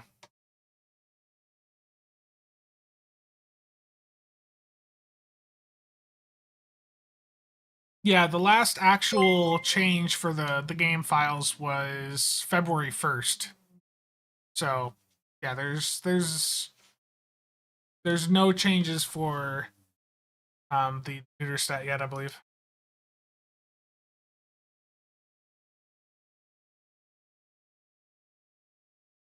What are my traits?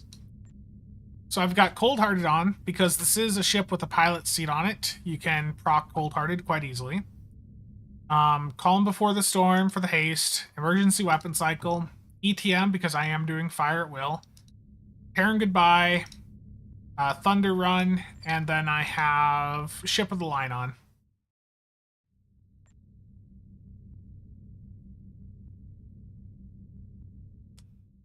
Steven, I very much want to see that at some point. I've already got the thumbnail ready for whenever, if that ever happens. So to be clear, there is no legendary nebula, but if there ever is, I've got the thumbnail ready. I need this to become a reality.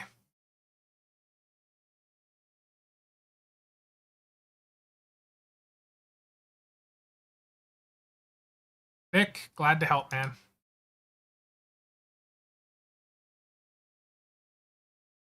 Yeah, I try to sometimes if I get some good shots of some ships, I'll try to um get some thumbnails prepped ahead of time.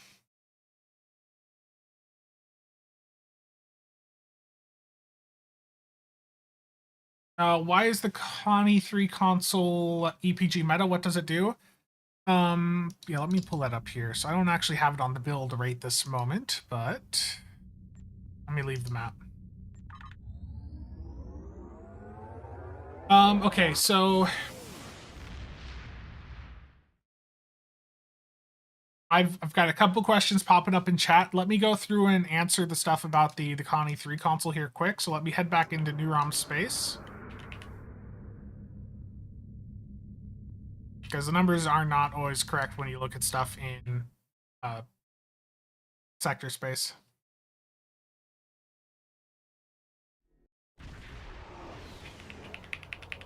Yeah, it's got the electrical buff on it, like Nick just said.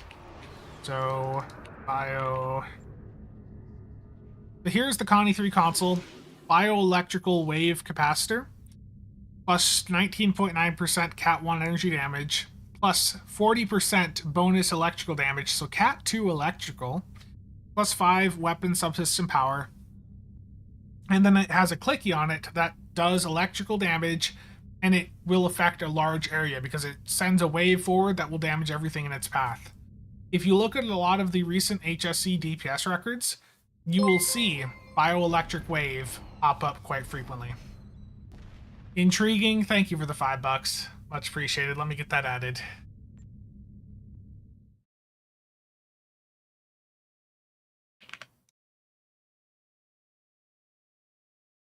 Okay.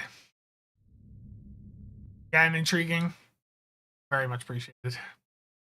You're going to witness some suffering in the near future.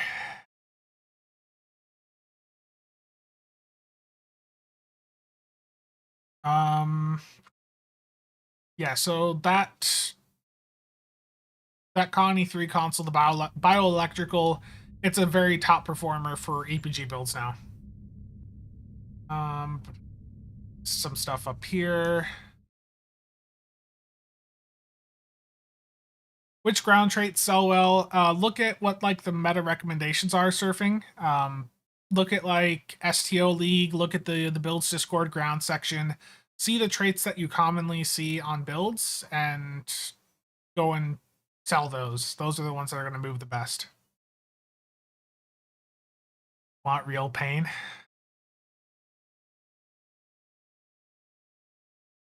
For some reason, there does not seem to be any WoW ships in the upcoming, I'm assuming you mean bundle. Nothing seems exciting or must have aesthetically or performance wise. Well, we don't officially have any performance figures for anything in the bundle. You know, we don't have any stats yet, Everwind. But I would say it's too early to judge, and I think that there's going to be some things in there that some of you are very much going to be very excited for.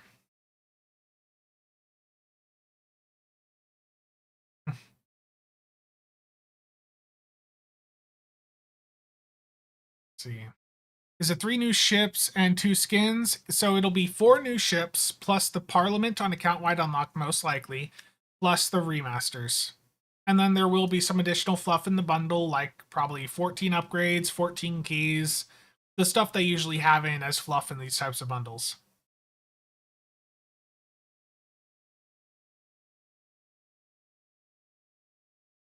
Still salty the Monitor can't use the T5 Tachyon to tech grid for a theme build.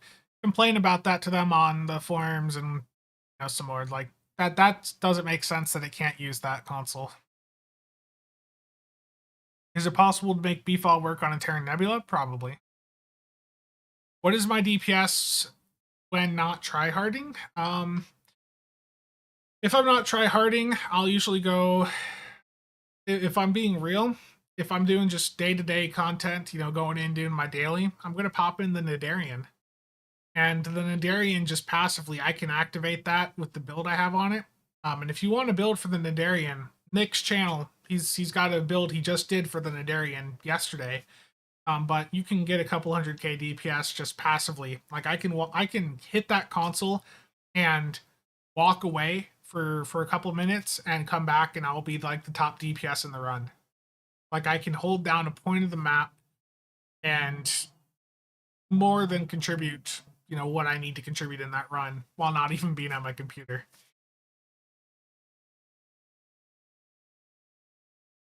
Wouldn't the Connie 3's console also be useful on a tank running the Disco 3-piece? Yeah, you could use it to boost the Disco 3-piece, yeah. What's the 2 to 3 best consoles that keeps you alive? The Valdor, so the T3 Valdor in the shipyard that you can get with the lithium, that has a console on it called Shield Absorptive Frequency Generator. That is a shield heal that is very effective, and that is really great for survivability. Aside from that, take a look at some of the Fleet Colony TAC consoles and Whole Image Refractors. That's a really potent combination. Hive Mind, yeah, good call, Nick.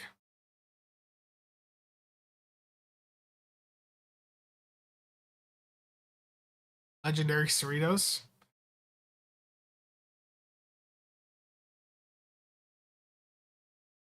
Yeah, Nick has a build going over the Nadarian Defender. I'll drop a link for it in chat. Look, the reason I keep mentioning Nick here is I really want to see him open 1,000 lockboxes. So if you guys could subscribe and help him get to 1,000 subscribers, the sooner that happens, the sooner we all get to watch him rip open 1,000 lockboxes, which I have a problem, okay? And if I'm not gambling, I want to see other people gamble like that, okay?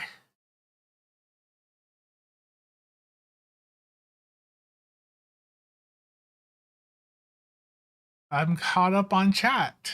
I managed to do it. With the new goals stream tomorrow. If we hit it today, I'll do the suffering stream tomorrow.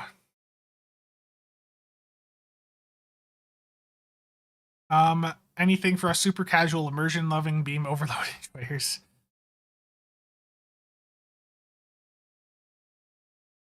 I mean, I've got a beam overload loadout right here.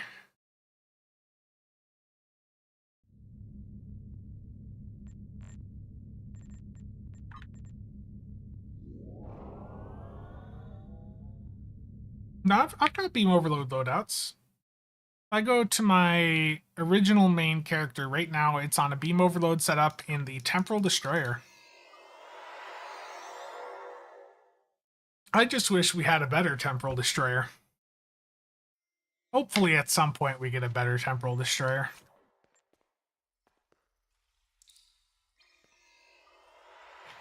This was a ship that I very much enjoyed using way back.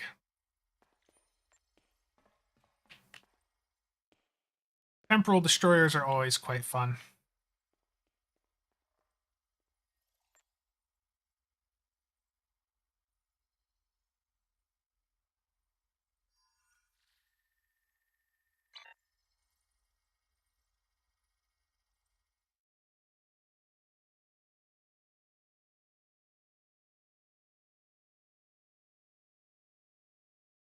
Okay, let's do beam overload. Me beam up to space, make sure it's all fine. Legendary jelly, nah. I don't think they've done a legendary of any event ship so far.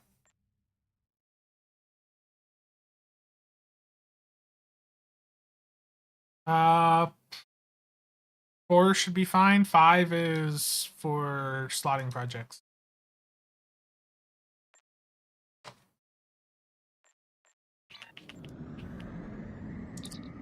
Okay. Yeah, let's do another infected.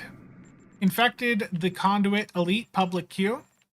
Let's see how the lag is. I'm on a beam overload build. Everyone here will out DPS me. That was a very fast pop. The Spencer does have some engineer characters. Yes, I do.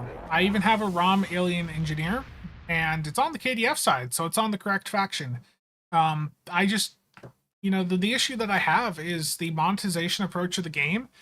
I've got a lot of these ships already, the premium ships unlocked on my main, but for me to get them, to do the same builds on those alternate characters, it would cost me hundreds to thousands of dollars, and I can't justify it. I wish there... Aww.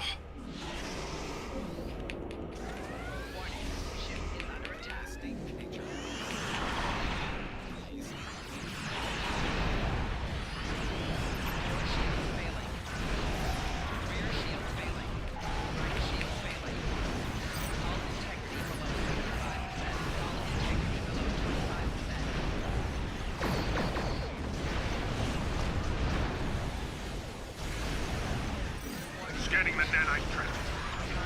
Gone. Additional data is available.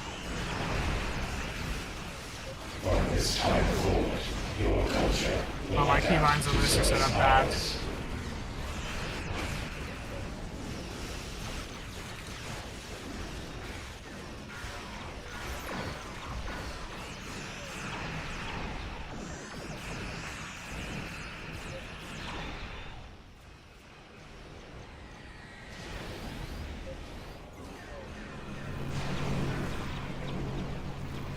Can I pilot today?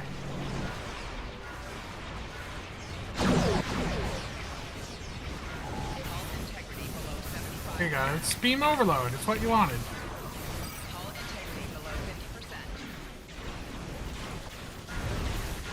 The nanite probes can repair the trench. Stop them.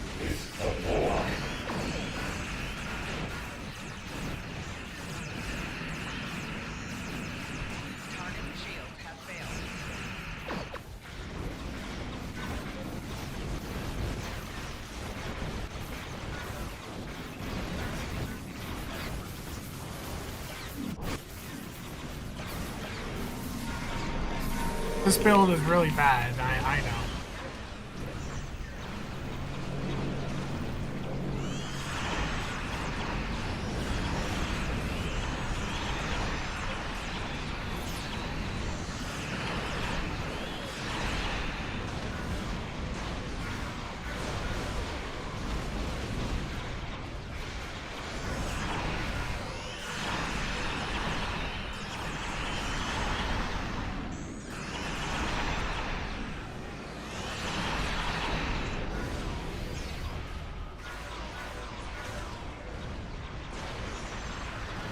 The abilities I activate will go off at some point.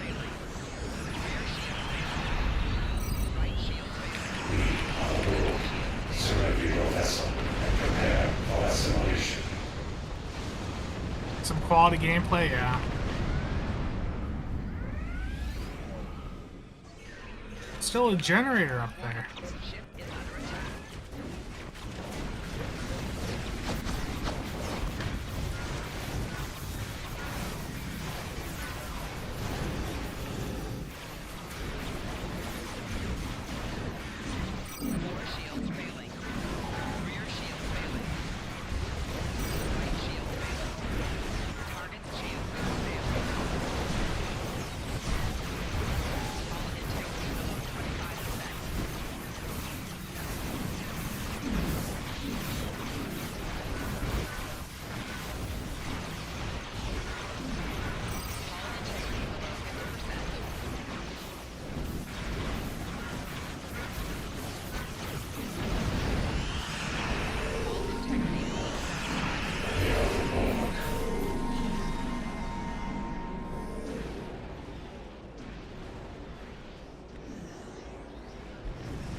You're on, how's it Sensors going? confirm that the transwarp conduit has been destroyed.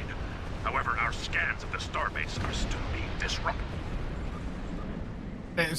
There was a request for me to bring out beam overload, so I brought out my beam overload temporal destroyer here, which isn't that great. But then the pets triggered the start early, and I just did bad. Okay. The gate just warping. It happens. Would love if I had an Xbox account. Would love to run with you. I wish cross-faction play was a thing. Oh yeah, I don't know if I'll ever play Stow on console, to be honest. Quality gameplay. Is it bad that I'm watching the stream and watching your gold farm video? Thank you for the watch time. Organic Nebula is your annoyance. They go around the map spreading it in an elite ISC, causing the whole team to not be able to fire. Look at that immersion. Copium. Yeah.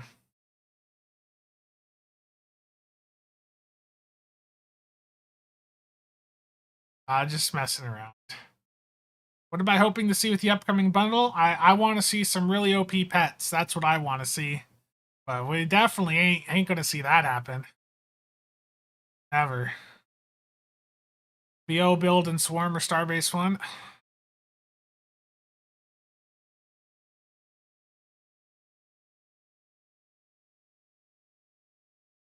Still on console will need to heavily get a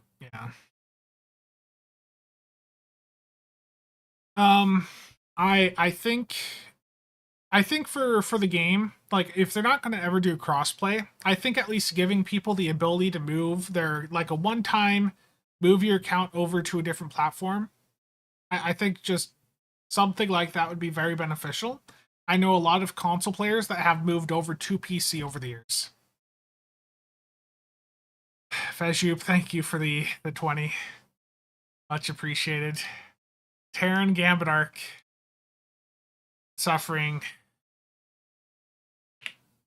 is going to happen in the near future, isn't it?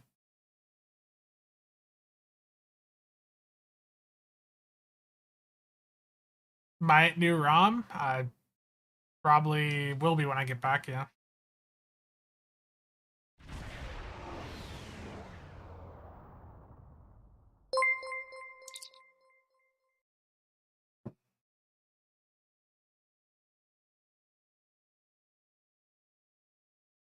I think moving your Xbox or PlayStation account over to PC should be an option. I think the price of the 14th bundle will be the exact same as the existing anniversary bundles. Again, as you, thank you for the 20. Very much appreciated. Yeah, the Elite, we're getting close. I know, I can see. That's getting close. Closer and closer. Yeah, I think the 14th will be probably priced the same as the 12th and 13th. I hope the premium ship's good. I mean, I expect it's going to be the Parliament, which again is the weakest American worker cruiser in the entire game, like I showed earlier.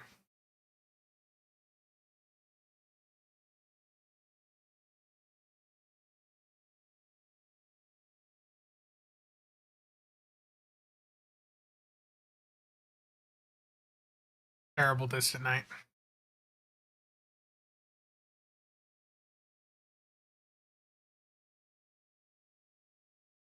So 17,500 Zen for the base cost, and then with the initial 25% sale, just over 130 bucks.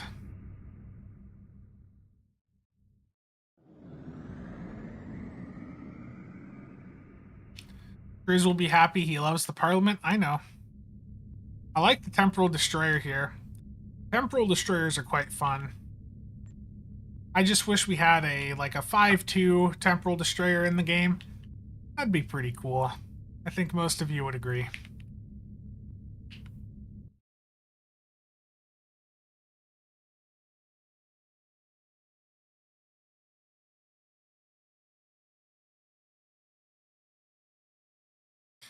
I mean, I don't know what the new bundle is going to contain Warp Core, but I think another destroyer that has at least primary temporal would be ideal. You know, if we're going down and if there was another temporal destroyer, I think, you know, having like intel secondary on it would be quite cool as well. Or command. If it was temporal command, that'd be a really sick torp boat. Like the World Razor, but with, you know, an experimental weapon. But for energy weapons, I think a commander temporal plus a secondary intel seat, that could be quite interesting as well. Like a D7 temporal battle cruiser, but with an experimental weapon.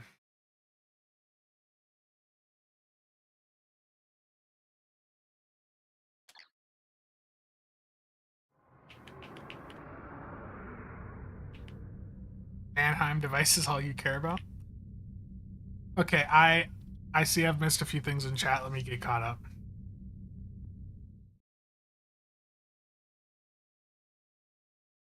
Wait, $300 where and you play Terran Gambit on Elite in a live stream? Yep. That's the funding goal there is once it hits 300, I will do a not today, but if it is hit today, I'll do it tomorrow. But long term, the goal there is I will do another Terran Gambit Elite stream, and it'll be suffering.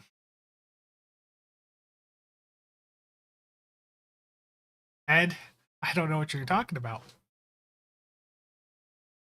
Warp Core can be funded through super chats, tips,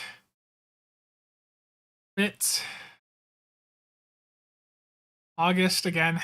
Thank you for the $5. Much appreciated. Let me get added in there. Yeah, the narrow phasers can broadside, yes. There's a tip link in the description down below that goes right to PayPal.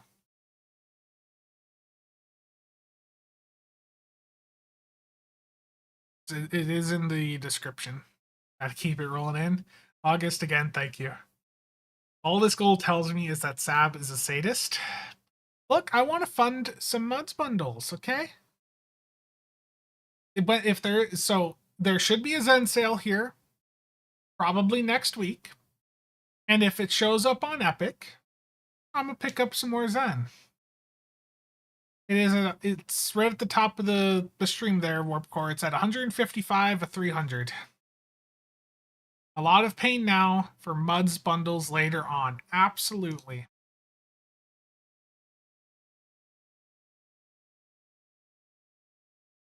Can we do something with the Rex? Curious to see how capable it is? Yeah, I can hop into that. Is there some advantage to having 5 front slot for first 4 slot? It's just that the weapons that you can slot up front are usually more effective.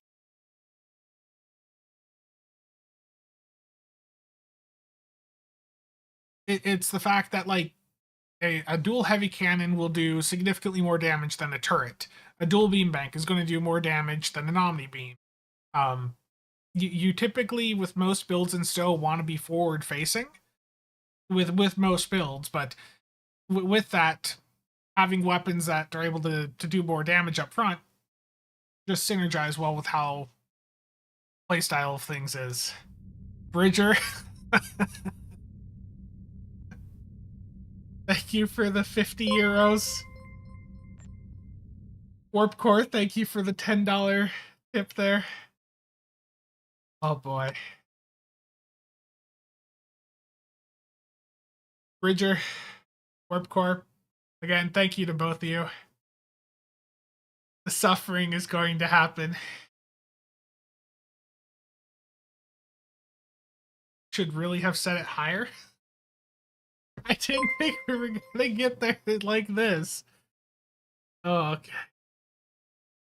Let's see here. So that was head for Warp Core, and then bridge there, 54. Out of math. Here. Oh, we are getting up there. Jeez.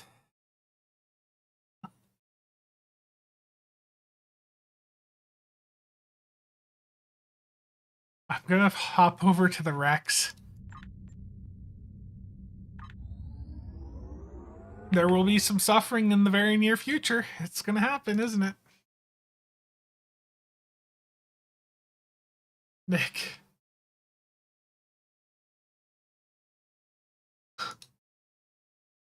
Greg, Jeff, thank you to both of you.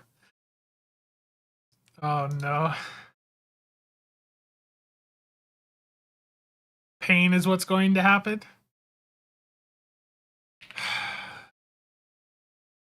It is. Jebby, that's exactly what's going to happen. Pain. Side weapon slots, they talked about it for a while. Again, Greg, Jeff, Bridger, August, Warp Core, everyone, thank you. Navy Man, bring the pain stream. Oh no.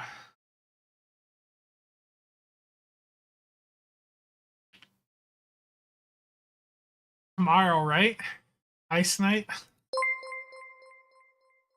I guess tomorrow at this rate. Greg. Cobra.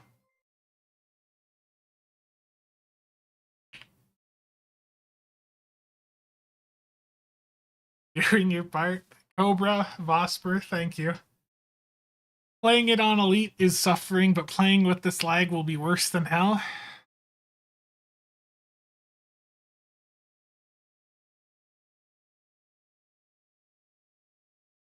You're not wrong. You are not wrong. If I did this every week, imagine how many Muds bundles I could buy.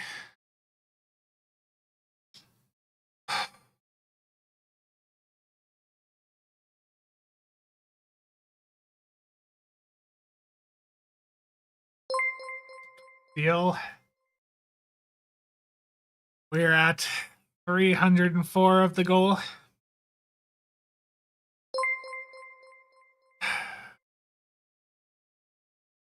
Steel, Phosphor, everyone, thank you.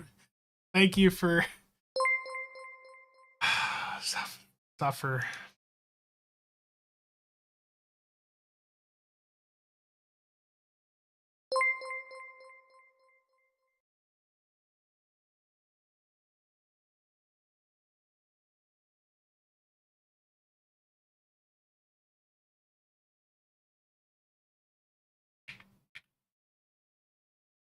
It's happening.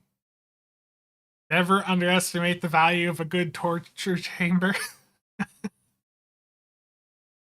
Is there any weapons that draws power from auxiliary power instead of weapons power? The aux phasers off of the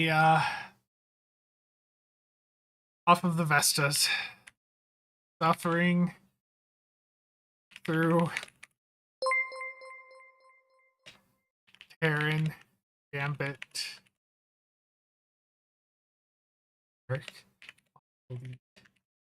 Difficulty. Do I have to do it twice if it goes over?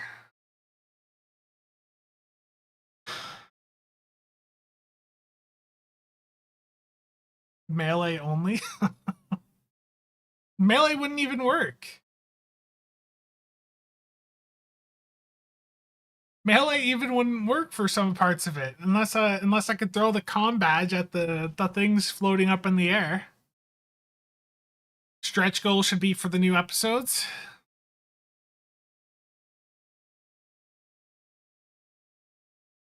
Get the Kurleth. Oh yeah. The Kurleth is nice. Nice and fun.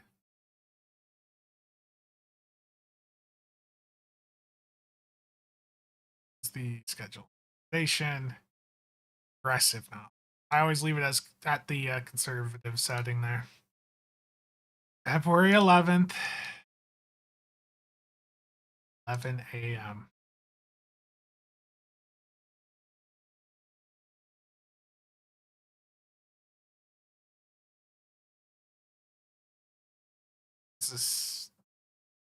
Y'all have done this. Did I change the date on that? Yes, I did. Scheduled for tomorrow at 11 a.m.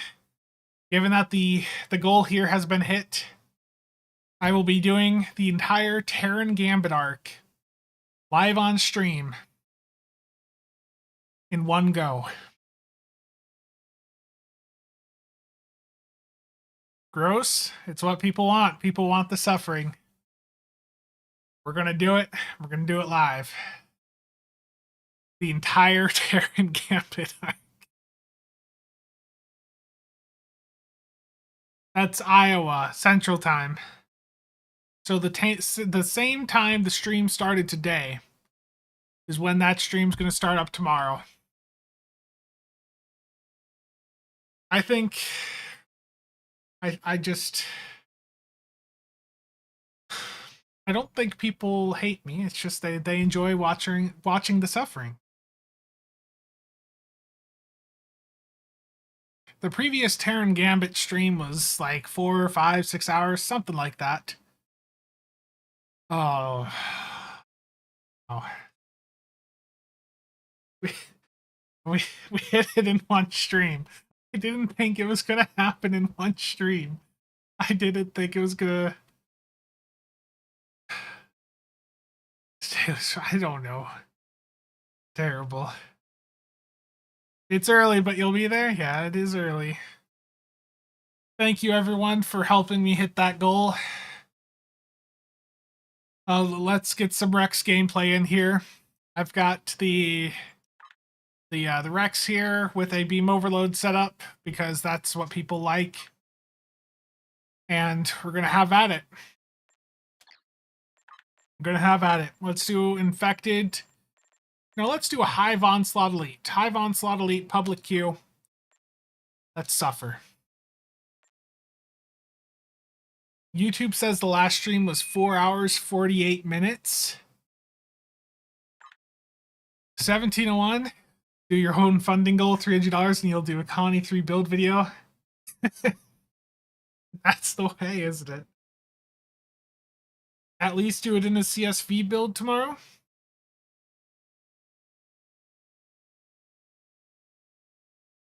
That's where I need to do like an extension, an extended goal. 500 and it's all beam overload. Have I tried follow? Yeah, I've done follow dual beam banks plenty of times in the past. That used to be the DPS meta. Back in the day, it was scimitars everywhere with anti-proton dual beam banks. And yeah.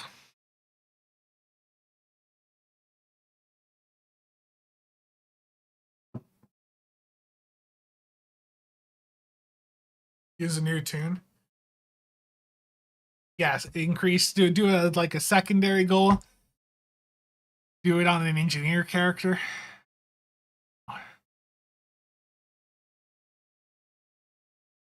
Green Shellgret with DHEs was so much fun, yeah. Oh, I swapped ships in space, so it has that shuttle bug.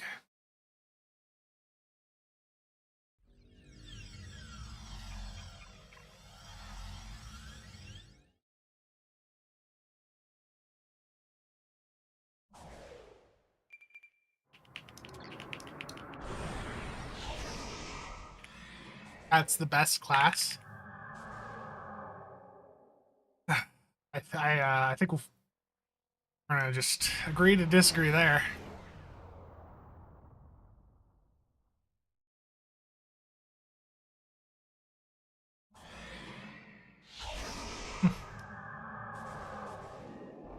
Yeah, next week will be interesting, NeoJet.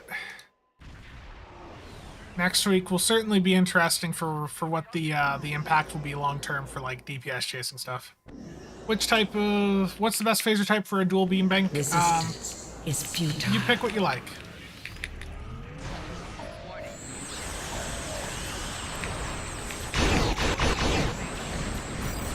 Most of my busting off. How many times do I have to click? Go.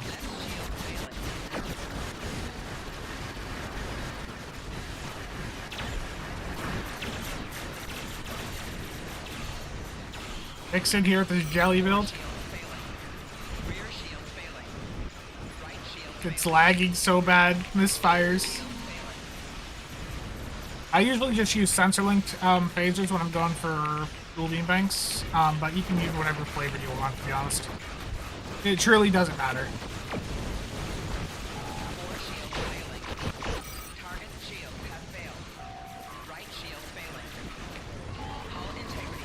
Look at this high performance beam overload build. You forgot the scent. Oh, and then warp core breach got me. Warp core.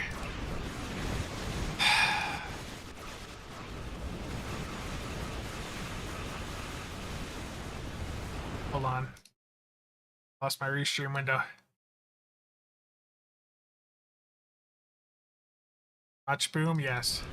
I think you forgot the sensor phantom projector. Terrible. Can't believe you'd do that.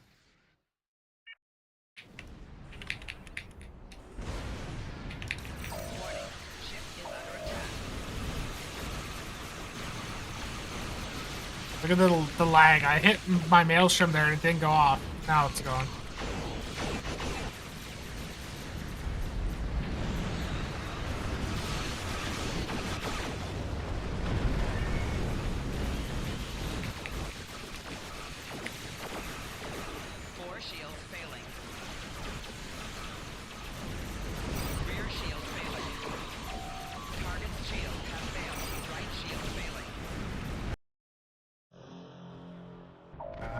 What? I'm dead again? Get out of the cutscene, I'm just dead.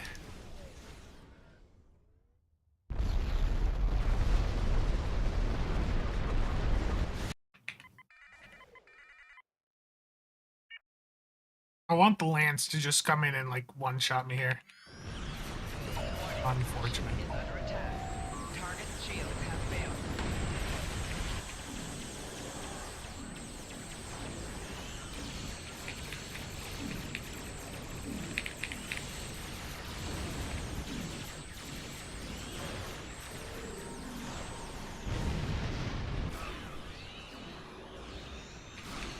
Look at the lag there.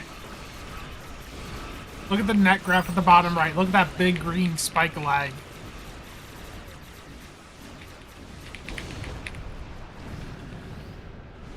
Your efforts are That futile. delay. Destroy this vessel, and I will claim another. Only fools dream of victory, where none can be had. Rip.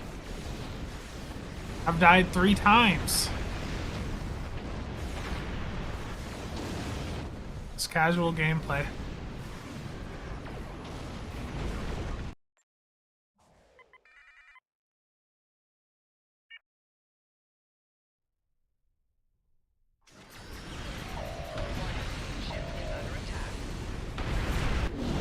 I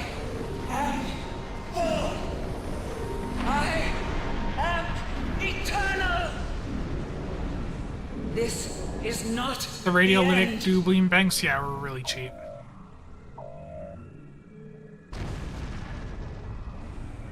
Nick. Look at Nick there. 17% of the hits in, and he did 421k with the jellyfish.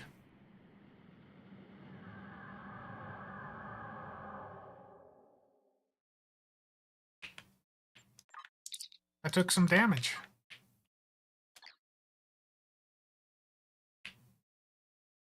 I like to use, for Polaron, I personally prefer Vodwar Polaron. I just really like the visuals of it. But it's the same case there of use whatever type you like the most. And keep in mind, you know, with Pen, like I said in the video, it does start to lose, you know, value as you have more debuff in a run. And it does, you can actually get to a point, it's around 140-ish debuff, where you have so much debuff in a run that you would be better off with like another damage or crit D mod. So if you're playing with a lot of debuff, keep that in mind. Again, I really like the Vodwar Polarons. I like the visuals of them. I don't know what they're at right now, though. What's Vodwar Polaron at? It's expensive. Okay. So Vodwar Polaron's a bit expensive, but there's plenty of different Polaron variants that do fine.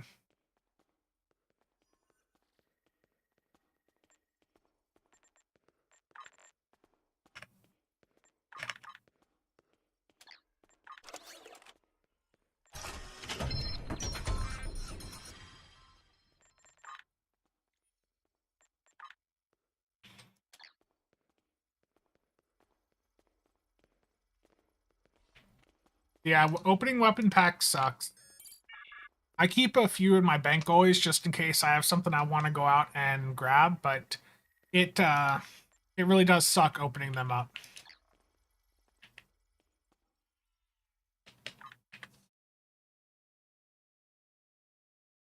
So there was, with FAW dual beam banks, like I said, that used to be like the DPS meta.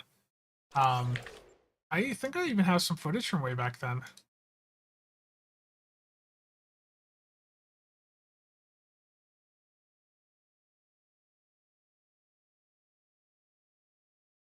It's also a time when like the deeps meta was, just AP beam arrays all over the place.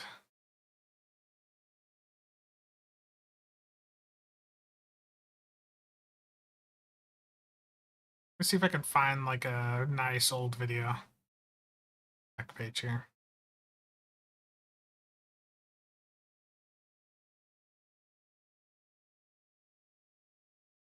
Oh, I've got one somewhere around here.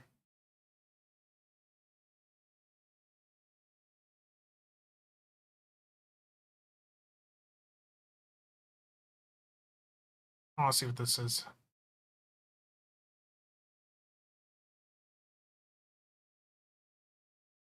Here's a scimitar. Look at them old ability icons too.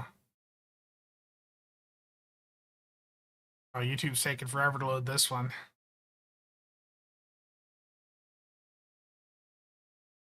Embassy consoles and feedback. That was such a fun time period, to be honest.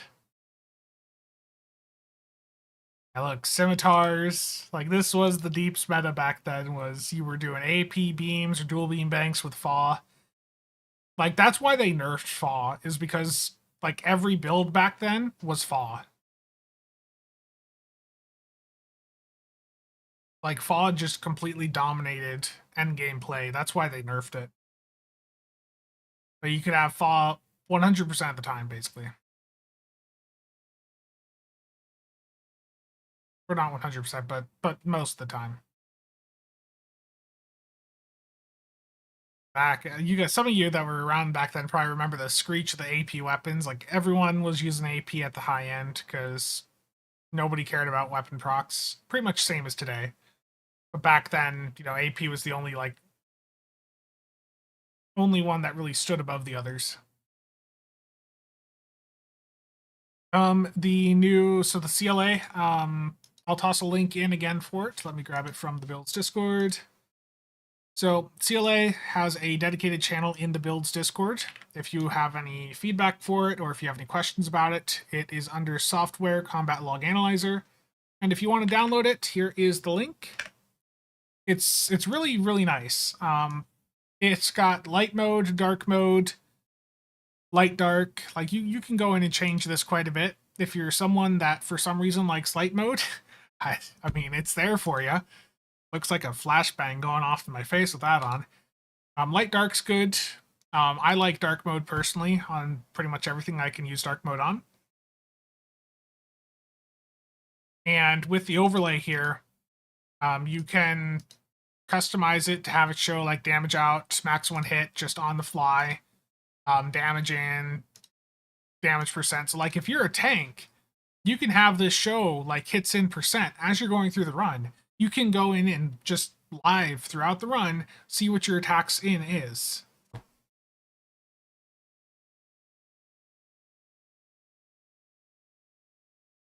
This right monitor, the one that I've got the game on, can get very bright. Warp Core, you want to see?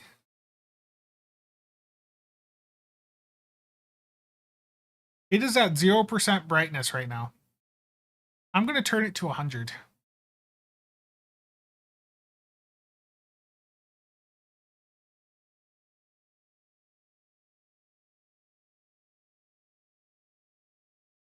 Okay, here is 100% brightness on my monitor without HDR on.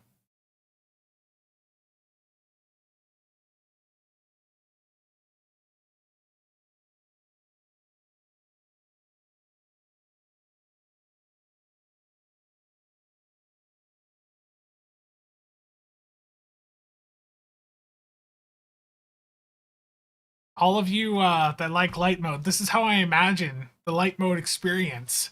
It's like a flashbang going off in my face. Light dark isn't as bad. And then dark mode. I like dark mode. But light mode?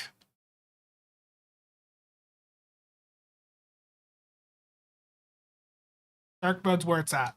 Here, let me lower that brightness back down.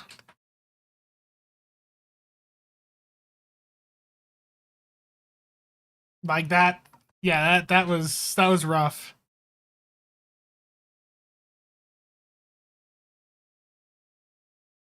It's a nice Alienware monitor from a couple years ago. The AW2721D. So it can get up to like a...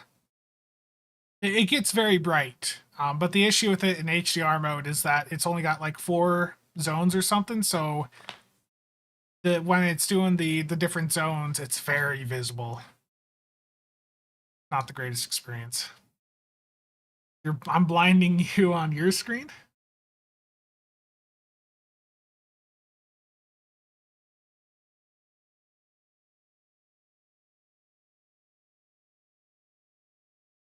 Walk away from the screen. You can't see anything else. My eyes are still adjusting after that. Oh, we got another jellyfish here, freak boy. Okay, let's put CSV back on. I think I had the... Oh no. Both of my loadouts are beam overload? Oh no.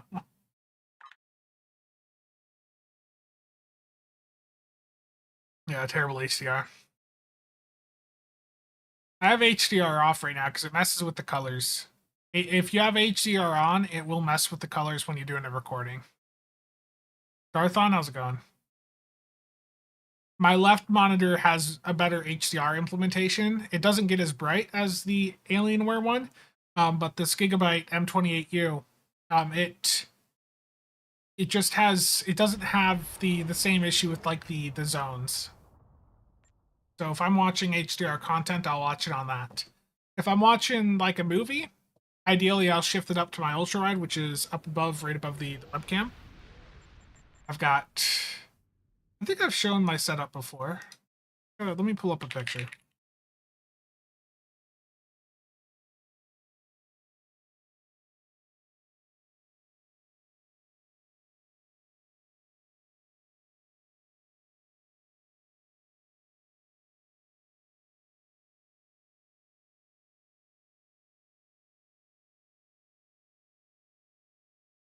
Let me find a picture where my desk is in a complete just mess.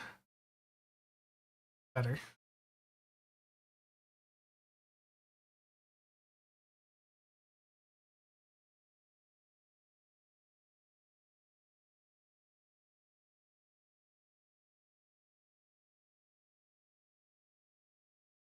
Got to go back a long time for that.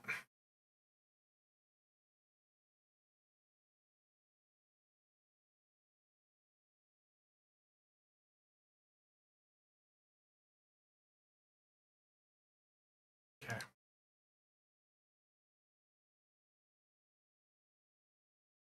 Here's an older pic. This is a little bit older, but yeah, this is basically how my monitors are set up right now. The rest of the desk has changed. That black case there, that is under the desk, and the computer build from the right one, that silverish case, that is now in the black computer, which is under the desk, with my 5900X and the 3090, and then my main computer here. It's a completely new case, but this is how the monitors are set up.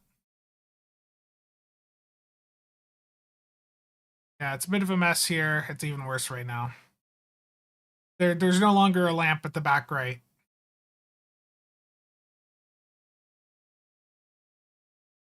So, this case here is the Entho Pro 2 from Fantex. This is a Fantex Evolve X.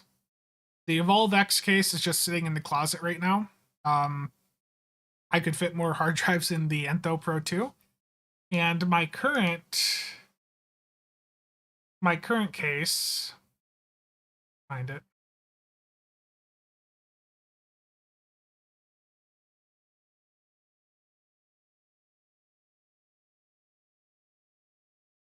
This build's already went through a few different versions, so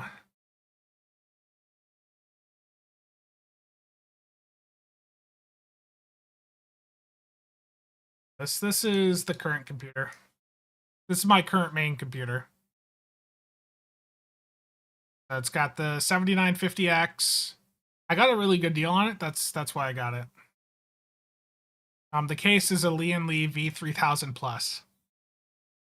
It weighs like 70 pounds empty.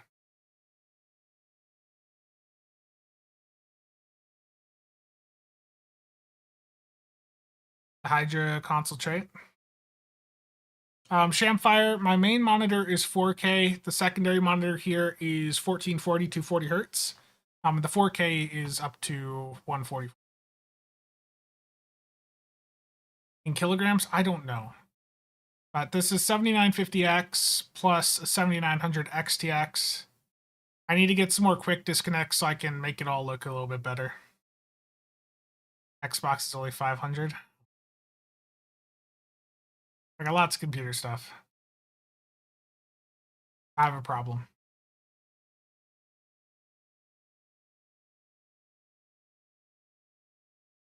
Elite Terran Gambit tomorrow? Yes. It's going to happen. You guys want it, it is going to happen. Tomorrow there's going to be suffering with the Terran Gambit arc. Do I think the Rex is worth slotting? Yeah. The console from the Rex is good. The pets from this do get the buff from the Hydra trait, the one that was just in chat here. Yeah, Darth, the trait at least from the Hydra does buff the pets. The board case looked a bit too confined. I mean, I wouldn't be opposed to them sending me, a computer, but I like to do a lot of custom water cooling stuff, so I don't know how much room those cases have. But I mean, I wouldn't be opposed to messing around with it. Do I think the trait? The trait from the Rex, the debuff, does not stack, so you only need one person in the run to actually have it on. But for solo play, yeah, it's quite nice. It scales up. It doesn't actually scale up with what your current speed is.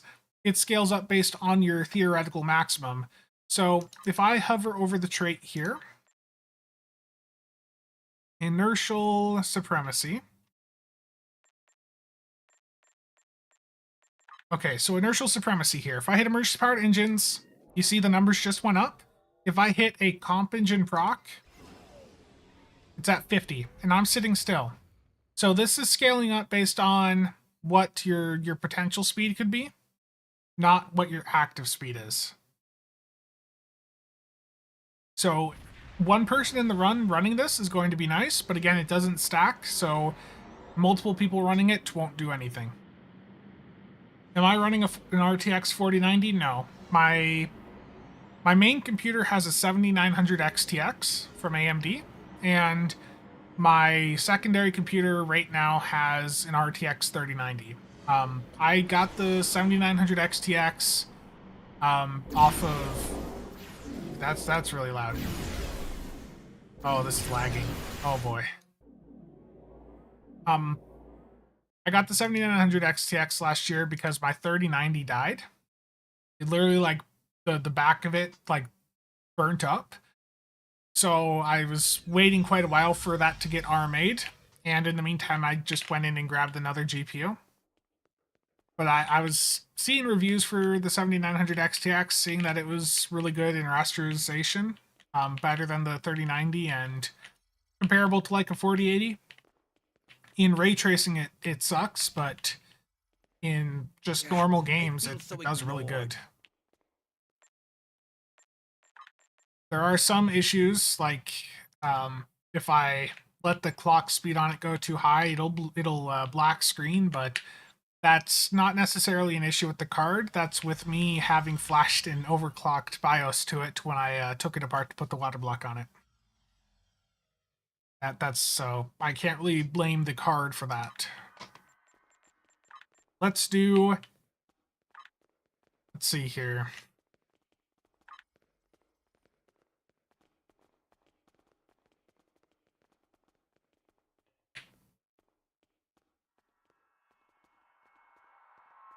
terrible. Terrible Voyager. What do we want to do? What queue do we want to suffer through? The Hell with Honor Elite? Yeah, let's see how the Hell with Honor is today. Last Saturday, it was really bad. And it popped instantly. You guys knew I was going to say it, didn't you?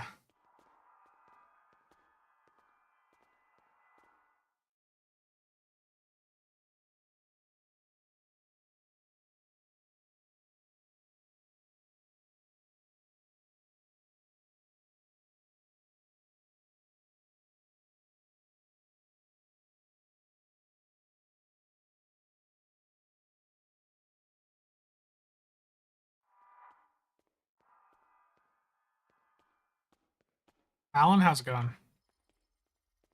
Days of Doom Elite? I am not doing a Days of Doom Elite. Team of random eliters. Yeah. Could be with 4 randoms like I did yesterday. I know. I'm terrible, Nick, okay?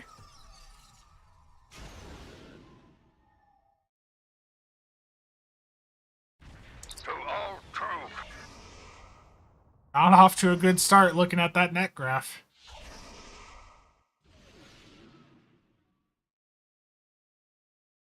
Grey Blizzard, how's it going? Will I set up a goal for a Days of Doom?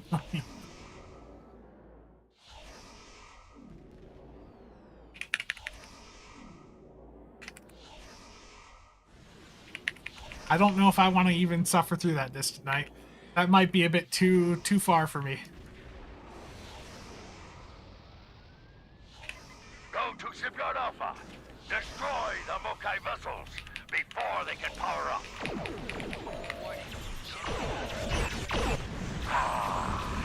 That smell of deuterium in the north is close. Glorious. The munition depots will damage anything near them when they are destroyed. What the hell? Move to Shipyard Beta before the Mokai can escape. Filthy duck. What happened to my loadout? Die here on It's put a CSV setup on it now, Failing. but they didn't actually put cannons on it. So I'm stuck with beam overload, but it's cannons. I need to get back to the beam overload loadout if it's not going to give me the correct weapons. There we go.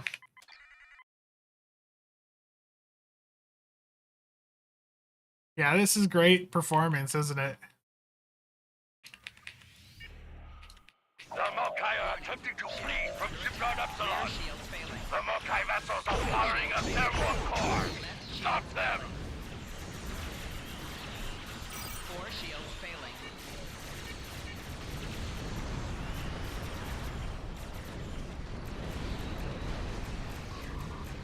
SQ is really bad lag-wise. Left shield failing.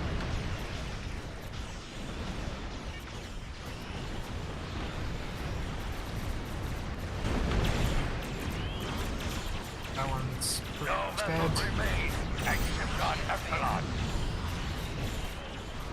Shipyard Delta is now clear of Can I get to the other side, Rear shields failing. please? Aw.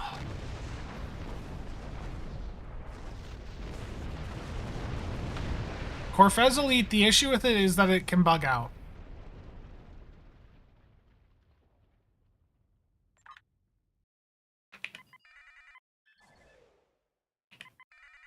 That was the last vessel at Shipyard Gamma. So, Jim Pox sends his rabid togs to bark at I'll be there eventually. you. Bite as well. So, Gaula has some honor, after all. Give her a warrior's death. Target's shields have failed. 4 shields failing. Hull integrity below 50%.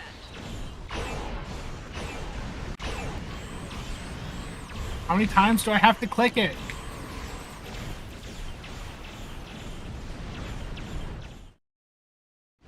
This map is really bad with the lag. Like I just hit my torp spread how many times there and it wouldn't go. Engage cloak and proceed to the target. Lady, who is die screaming.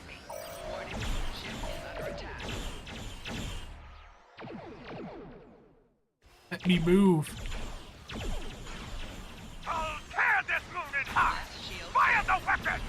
Rear shield failing. Shaula just opened a rift with her mycelial weapon. Look! Alaxi ships are emerging from the rift. Close the rift. How many before times do I Alaxi have to overruns fire the it? system. There it goes. The mycelial rift draws energy from the nearby reactor. Destroy it! Be advised. The reactors have a blast radius of 5 kilometers. This is bad. A fine shot. Look at the size of that fireball. Increase power and fire the weapon again! The rift has been sealed. You have done well. Shaula has targeted a spot near a reactor station. It's feeding the rift. Destroy it! The rift has been sealed. You have done well. It will work this time. It must work. Ah, what game is Shaula playing now? Rear shields failing. Hull integrity below 75%.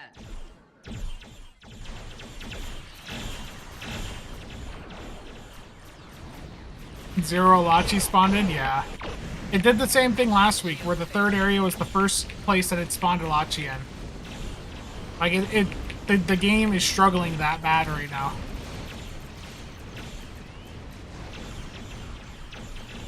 Rear shields failing.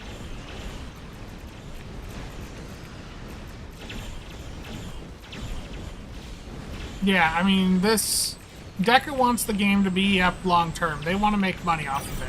But this type of issue needs to be resolved. Like, the fact that like every event ends up having performance like this for a lot of endgame players, this isn't sustainable. This pushes people out. Look at how many people are already saying, you know, why should they care about the upcoming bundle if this is what the servers are going to be like? Only a tech like you would use a lachi to fight their battle, Shaula. Gosoga! Set course for the boat. Maximum force! Yeah. We need to close this rift before we can pursue Shaula. What? Integrity The below rift failed to 75%. close. Something is keeping it open. Something big is emerging from the last rift. That gigantic Alachi Walker is keeping the rift open. Destroy it! Warning.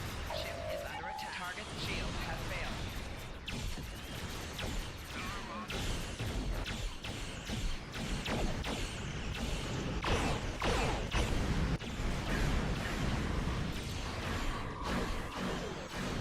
You sealed the last rift. Well done.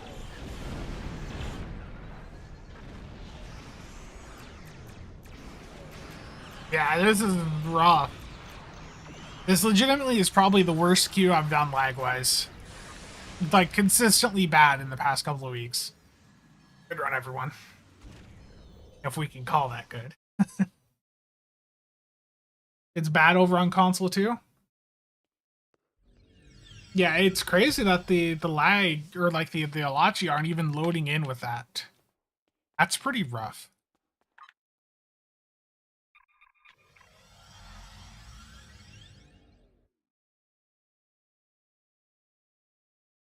The Rex is a good ship, but I can't really demonstrate how good or bad anything is right now with how the servers are.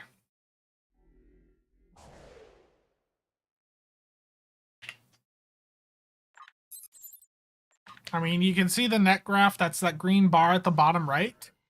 Like, you can see all the spikes up. Every time it spikes up, that's indicating that there's delay, but like with the server. The fact that it's so consistently going up in runs is just... It really impacts the experience. And like I said, it's at a point where there's a lot of people who are who I've seen say, you know, why should they care about the upcoming anniversary bundle that goes live next week when you can't really play the game right now? Like, you can't go in and play at a high level because that's the experience that you're going to have. Rex or Terran Adamant, that depends on the build that you're going for. If you're specifically going for surgical strikes, then the Terran Adamant. If you're going for the Rex, then, or if you're going for like CSV or something else other than surgical strikes, I'd say to look at the Rex. Yeah, Combat Log Analyzer does have a way to look at all that. So here's the To Hell with Honor. And if I want to look at like outgoing damage, it's all doing it in the main window. So I can go in, look at what my damage sources were. And if this text is too small, again, you can go right into the settings and scale it up. And it'll go in, do it live.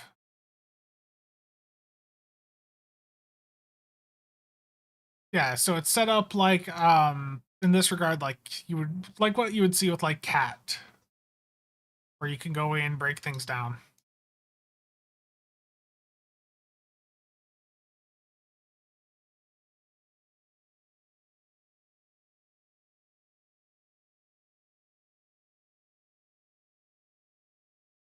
Shield absorptive frequency generator. I love that healing. Maybe if I was more of a casual player, I wouldn't be having so many server problems. Wow.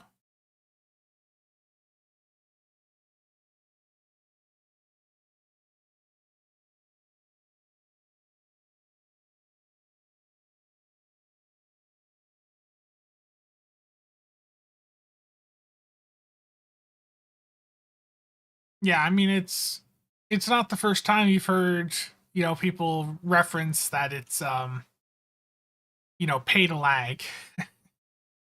It's true. The more you put in to improve your build and all that, the more likely you are to experience poor server performance.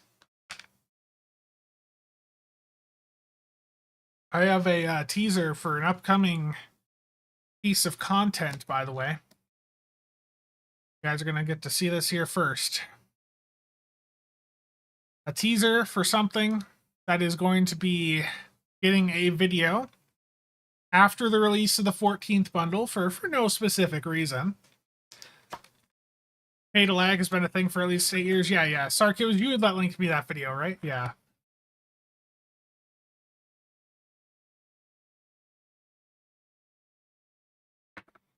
There's going to be a ship that I'm going to do a build for.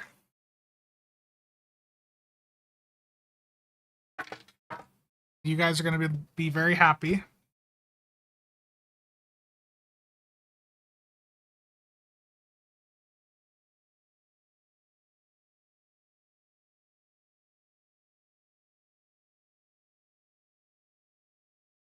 I know other CCs have done content regarding the Vengeance recently, but the Vengeance is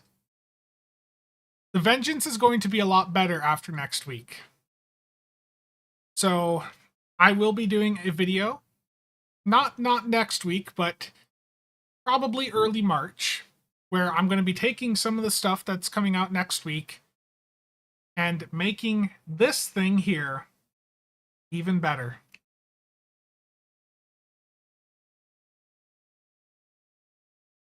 I literally like I have been going through looking at theory crafting, how some of the upcoming stuff is going to impact things, and the Vengeance is about to benefit massively.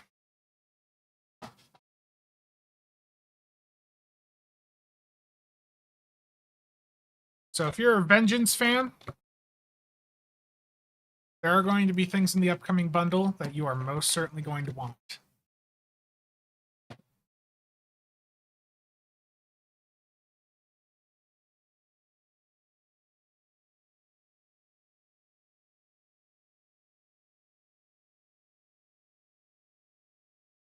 Crit numbers, yeah.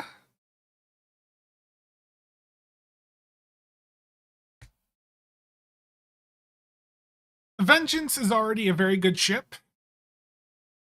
but it's going to be better. Would it also benefit the very similar Legendary Gal-X? Yes. Not to as much of an effect, but yes. A lot of ships are going to be getting a very nice boost.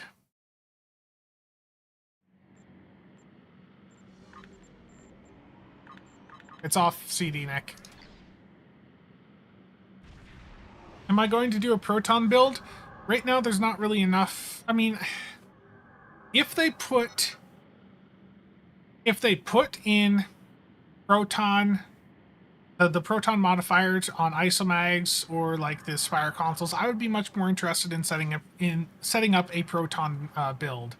But even with the new stuff that they're adding in next week, I don't. I think it's going to be a nice niche thing to mess with, but not necessarily anything, super, super crazy. Can I run sensor? Yeah, I can, Nick.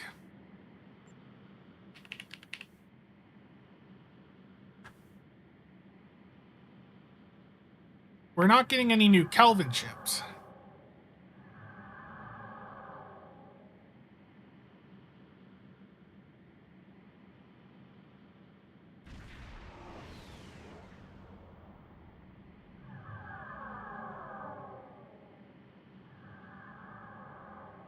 Yeah, Chell's talking about Proton there. The Proton stuff... Nick, I accepted your invite, but I don't know if it's just the lag. Holy sh... Look at the lag in this instance. I'm surprised I'm not SNRing here.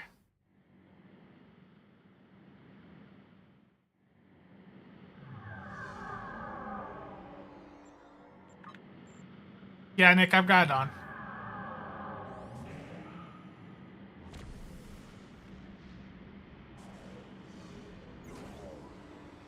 Is the Kelvin worth using your promo box on? I think the original Kelvin, the tuna celled one, I don't think it's that amazing, but I mean, if it's a ship that you like, I would say to just get it from the Into Darkness bundle instead.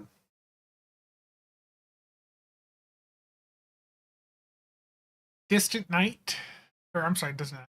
Yeah, Distant Night here is spamming the organic nebulas. I blame Distant Night for the lag.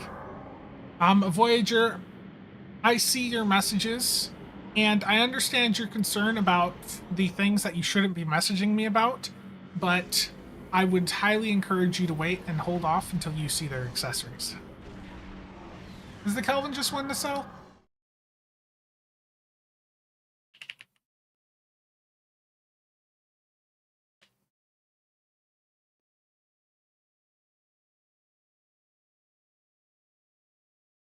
The nice thing about the Kelvin is that it's a ship that you can go and pick up over at Real Merch, and if you happen to purchase anything from Real Merch, I do have a discount code, which is in the description below, which will get you 10% off your order.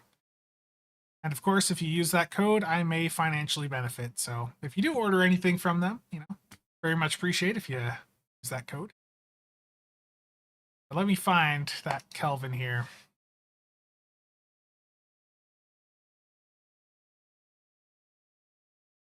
I told Triz he needs to order, because Triz was saying he wants one of these. The code is 0BUM. Tell you when they have another sale at Real Merch, I will do. 1701, it's literally just earn with Real Merch. Like, you literally sign up. Now, to be fair, I don't know what their delay is on payouts. I haven't received any payout yet, but yeah, if you want to sign up for the affiliate program, it's pretty simple. You literally just earn with Real Merch, sign up, and you're basically set. Like, that's literally it. Nick, I'm good to go. I've got sensor on. Why don't you grab Distant Night here?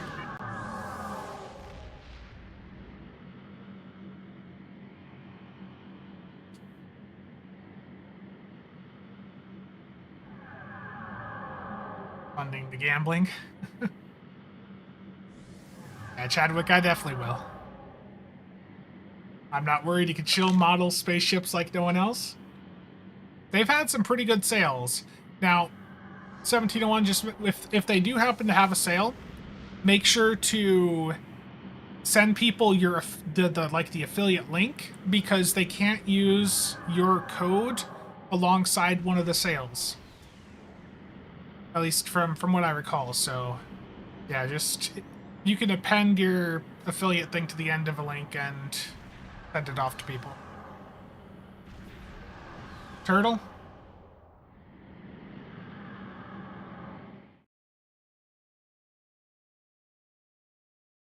Yeah, it's the Shopify limitation. Is Shopify will usually only allow one promo code or one promo to be active at a time.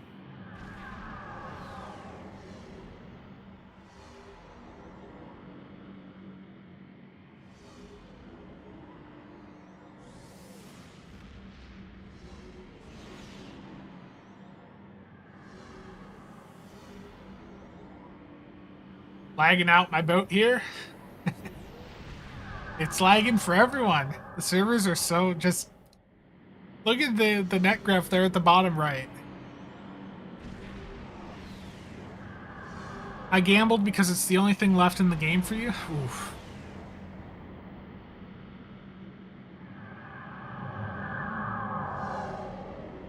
Still dislike the lighting around that Kelvin Einstein's registry? I guess I've shown you guys two of the ships. There's one other ship that I got recently.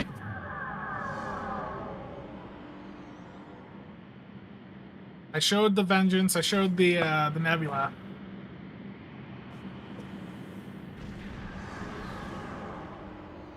One ship I haven't shown so far. Okay, go back to camera here while we wait. The XL. The stand for it sucks, though. Like, the stand for the Daredevil here, the XL one, really is bad. So if you do happen to ever pick one of these up, you do want to pick up, like, one of the acrylic stands that you can get off eBay. Or find some other solution.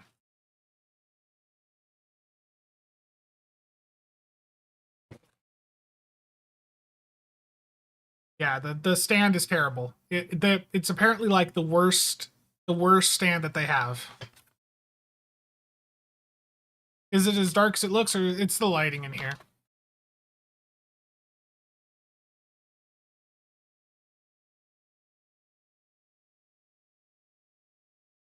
I don't remember if I showed it, but I do have one other ship, so let me grab that here.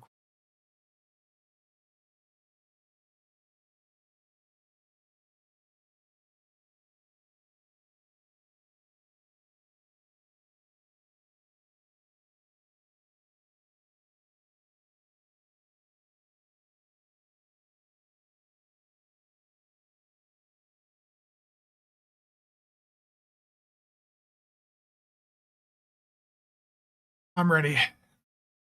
Is it as bad as the XL Cerritos? I don't have the Cerritos.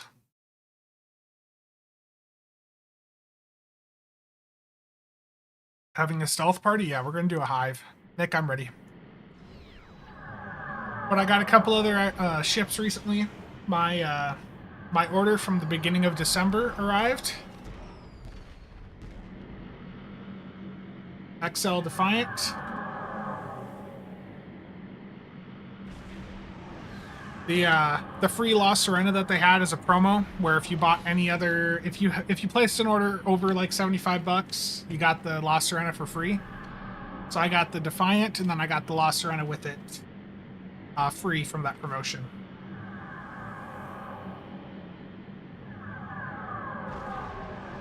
And for the Stargate fans here,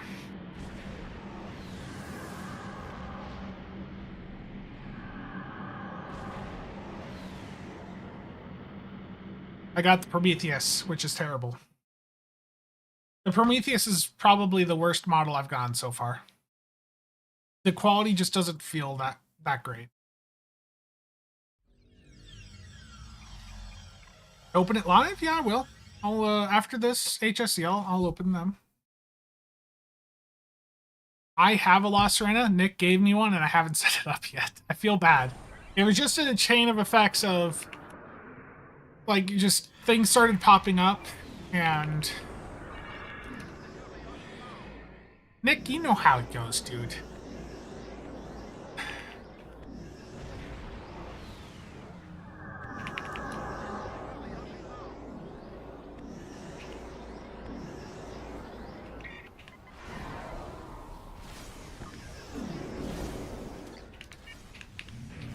Oh, boy. The gift of assimilation.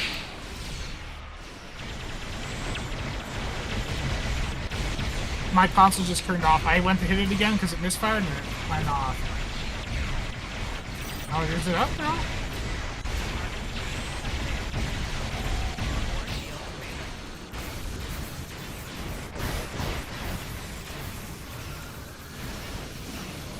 I'm not sure if it's actually up or not.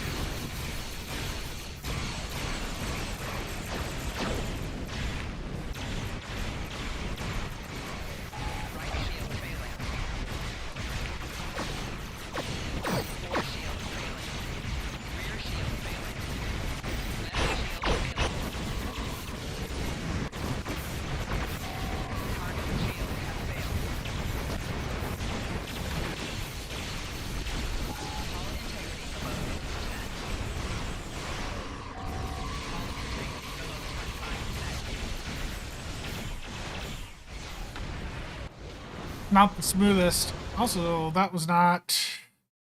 So I have to, like, tab back in to get it to auto-update there. For order to deliver, I think real merch took 10 days. Yeah, real merch is really fast. As to replicas, though, I still have an order from September that hasn't shipped out fully yet. From September. Warning. Ship is under attack.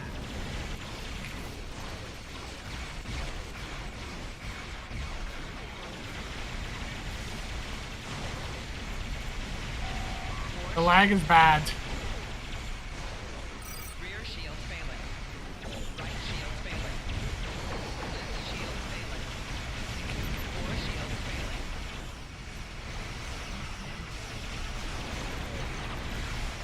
I'm telling you, Saturdays have been the worst the past couple of weeks.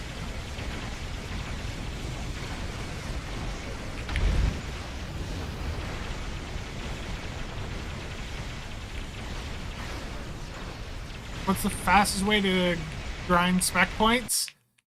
Just spam the missions, Eric, but the thing is that there is like a daily limit to how much you can do. So you can't go in and spam farm them like a ton. lance weapons! Target shields have failed.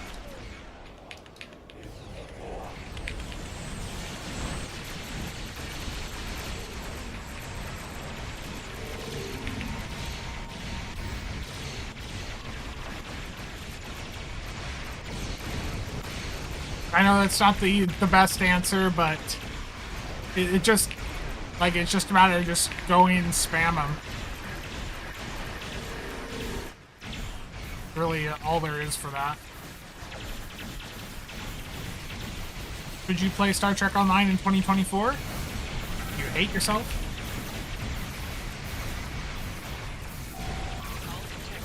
Your efforts are futile. Destroy this vessel, and I will claim another. Target shields have failed.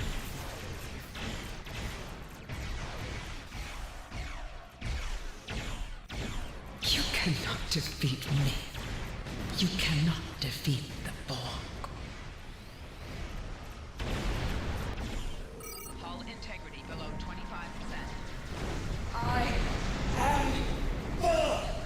Hull integrity below Eternal! Is there going to be a Wednesday stream? This There will is be a not stream on Thursday. The end. Yeah, the board askew, the legendary board askew legitimately is a pretty cool ship.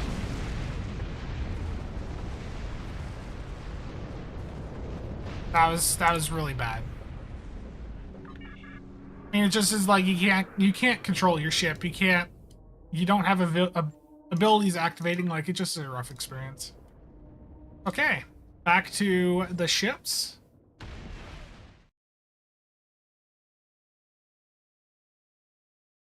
Prometheus. By the way, for those of us in the States, there is a US retailer for a lot of the Master Replicas stuff now. You don't have to pay for that higher shipping. I'll toss a link in just a moment, but they do have a lot of the Stargate stuff, including the Ghoul Tatak and all, like the Dailies and all that.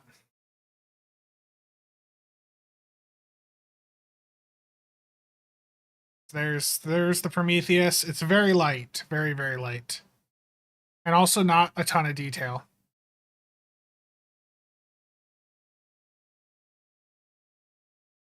It's basically just all plastic. It's all plastic. Yeah, a lot of people were not very happy with the quality of this. And I understand why, because comparing it to some of the other ones I've gotten, it feels a lot cheaper. I think if I could go back, it is one that I would not have purchased.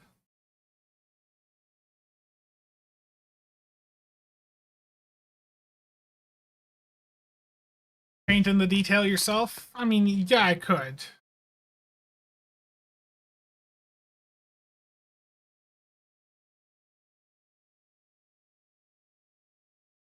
Yeah, I think Bridger said the Blood and Chrome shipped out for him recently as well.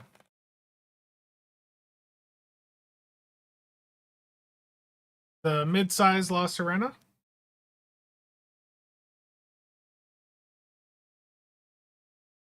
Terrible. Terrible Voyager.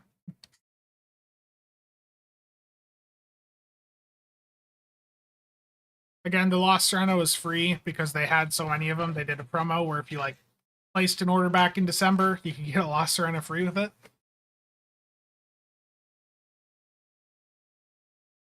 And then the last one here.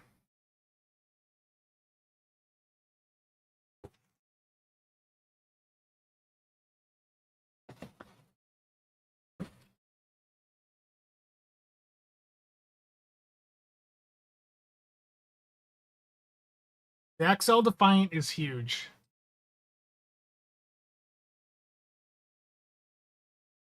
Yeah, the XL Defiant is legitimately, if you happen to come across one of these, it's got a bit of weight to it, but it is pretty large compared to some of the other models they've done.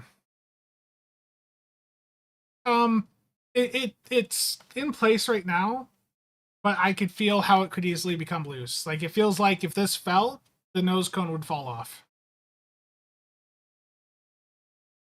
Yeah.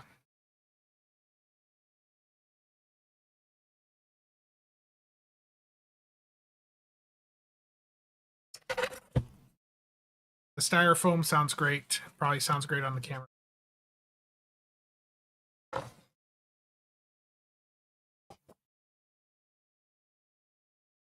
It's not meant to detach, but it could.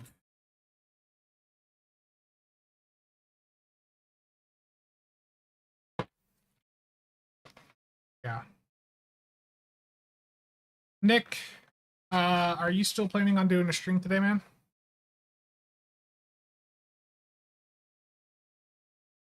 Styrofoam ASMR when? Oh, that sounds horrifying.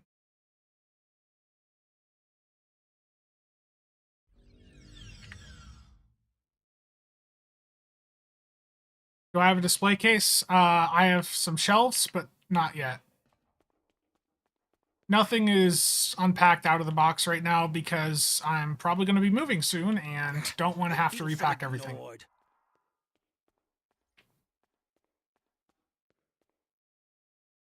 I think most of what I've gotten so far has been XLs. And of course, I've got most of the BSG stuff, which is basically XL.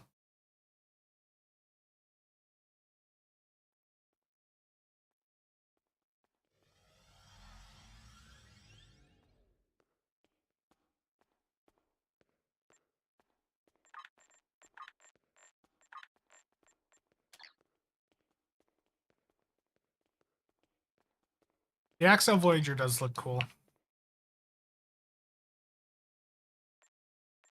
Yeah, I was going to drop a link for that US distributor. Let me find it.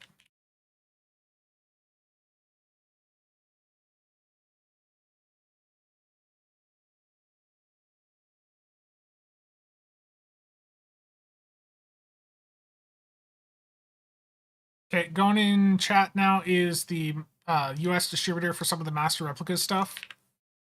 They have, that's a really long link, but they have like a bunch of the Stargate stuff there. So like the Dailies, the Glider, the F-302, the Talk, the Prometheus. I mean, it's there if you want to collect it, but I don't think it's worth that. It really is not that great. And they do have a lot of the BSG stuff.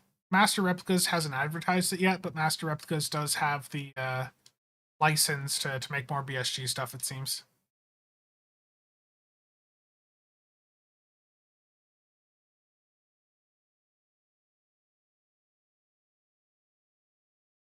I bought for my son the T6 Lexington. What bundle is best value and should buy? Want to keep it under 50.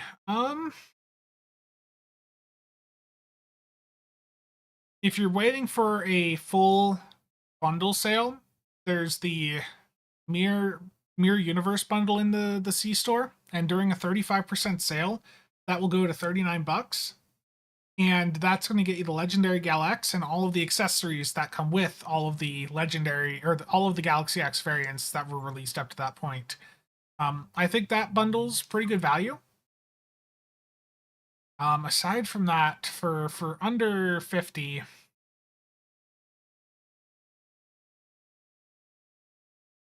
I think that bundle really for that price point's pretty good. The Mark III Viper, I'm gonna get the Mark III just to finish the collection, basically. I feel so ignored. Yeah, so let me pop that up here. So, chip bundles, mirror. Yeah, Mirror Universe bundle here. Like I said, during a 35% bundle sale, goes to 3,900 Zen. You get the Legendary Dreadnought Cruiser, so the Legendary Gal X, the Galaxy with 3 nacelles. Pretty good setup on it. All the consoles and traits that line of ships has. Let's see. What else is in here? So yeah, the Agony Phaser Torp, which is okay, nothing special nowadays. Some other mirror-related uniforms and stuff, like items there. I mean, for under 50, that is a pretty good bundle to pick up. Like, that's a really good ship on account-wide unlock.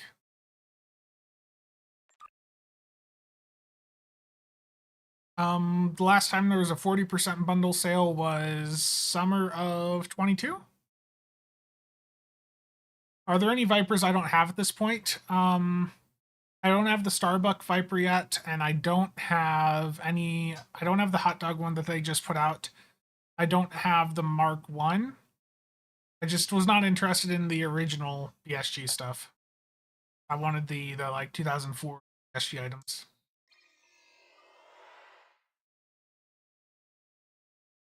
Absolutely, Nick. 100% should.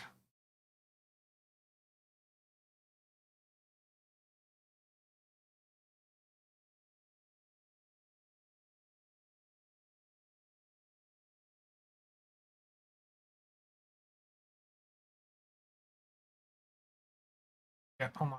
Just send something up here. I'm going to move chat over with this.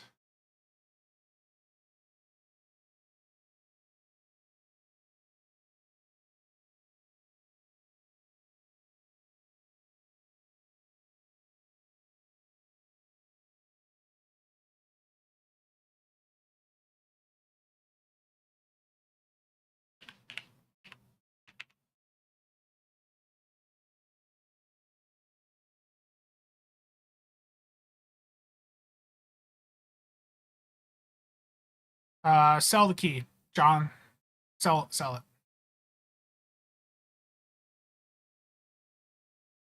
Free Papa, glad to help. Yeah, the character specific unlocks in those captain bundles really does suck. Nick. Yeah. Okay. It's all about the deeps. It is. It's all about the turning the weapon power up. Turn your weapon power up to maximum. That right there is going to help a bit. But some alternative bundles to consider.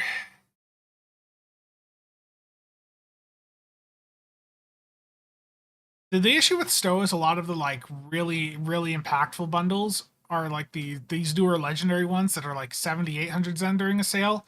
But if you're looking to keep it under 50, the mirror one, that is pretty impactful. Like that legitimately, like I said, that's a good bundle. I don't use this ship much, but the legendary Galax has held up very well over time. DPS is DPS, terrible. First strike's good, but I think if I was recommending to like a new player, you know what legendary bundle to pick up first of the sub $100 ones, aside from that mirror one, like the legendary battle cruiser, I think would be the top for me right now. That or the Romulan Warbird. I think even between those, the battle cruiser one's just so much better. Ship has really rough inertia.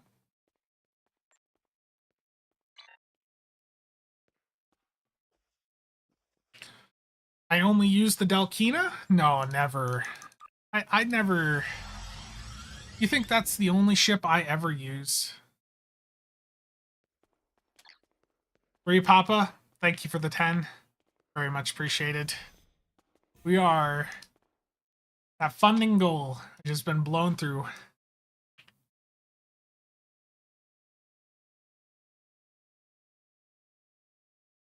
Yeah, the legendary DD was more beneficial, I feel, in when the Tort meta was being really heavily pushed. Funding misery. Again, 3 Papa, thank you for the 10. I will be right back. You guys have any questions? We're gonna start to wrap things up when though, so I'm gonna as soon as Nick goes live, we'll be rating him, but I'll answer some final questions when I get back. So be right back.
I've returned.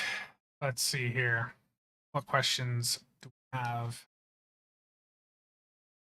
Again, 3 Papa, thank you for the 10. Battlecruiser bundle is better, yeah. Oxidamp fixes all inertia issues. Oxidamp is nice. Is there a good Klingon ship with attract fire? Let's take a look.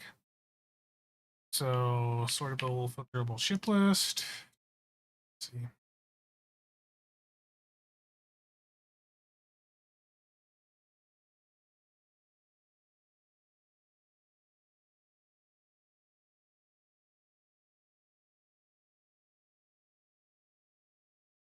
I've got this set for full miracle worker. That's part of the issue.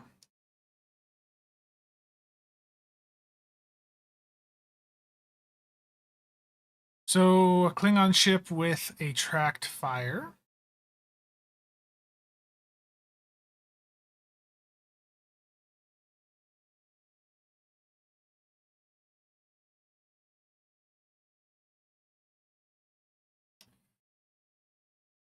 It does look like KDF not necessarily in the best situation here. Um, the Quoj is like the KDF version of the Baron. I mean that's probably,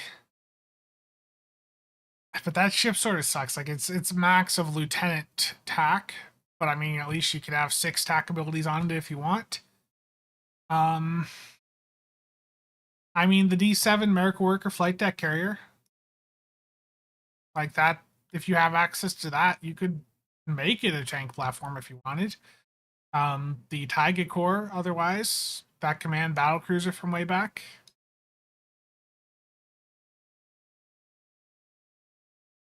Yeah. I mean, the Taiga Core is going to be your most accessible if you're wanting SB3. Um, yeah. It's not the best of selections for pure KDF tanking. It's just, if like the Vorcha or the Bordescu had a tracked fire, they'd be so much better. No suppression barrage on the D7. Yeah, that's the issue here is you're getting screwed over one way or another with all these options with regards to being like a tank platform. With the D7, that's Command America Worker. America Worker is not the strongest primary spec for a tank. Command is. So really, the Taiga Core looks like your best option, and it's not great. The Clothos could work. I mean that would at least enable you to also have like a Gravwell 1, but you're not going to have your, your suppression barrage. Question: my piloting skills suck. I can compensate with beam overload. Would I be better with CSV and single cannons with the 180-degree arc? I think AoE generally does perform better. I would say to try it. Single cannons are some of the cheapest weapons to get, so I would say definitely like it's worth trying. It's worth trying, but if you like beam overload, then I know I'm very negative about beam overload generally, but if you are finding that beam overload is the easiest to play with, then go with it. And that, yeah, definitely. If that's what works for you, at the end of the day, then stick with what works.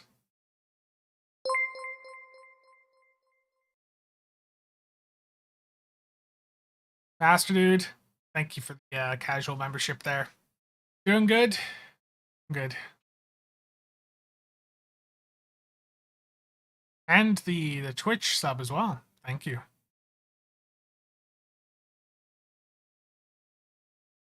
Does a set of isomag beams or cannons still beat out Spire consoles, and how much do you lose by not specifying the damage type? The difference between a beam and let's take a look here. So beams. Is there a Mark 15 Epic one here? So a beam isomag is giving you 34.5% Cat 1. An energy specific isomag is giving you 39.4. So it's less than a 5% Cat 1 difference per console. If you want to go with the beams or the cannon consoles because they're just much more accessible, that's perfectly fine. And you can use these beams and cannon consoles to go in and do a rainbow build if you want to. Like rainbow builds, when you have these beam or cannon consoles, rainbow builds are actually really effective.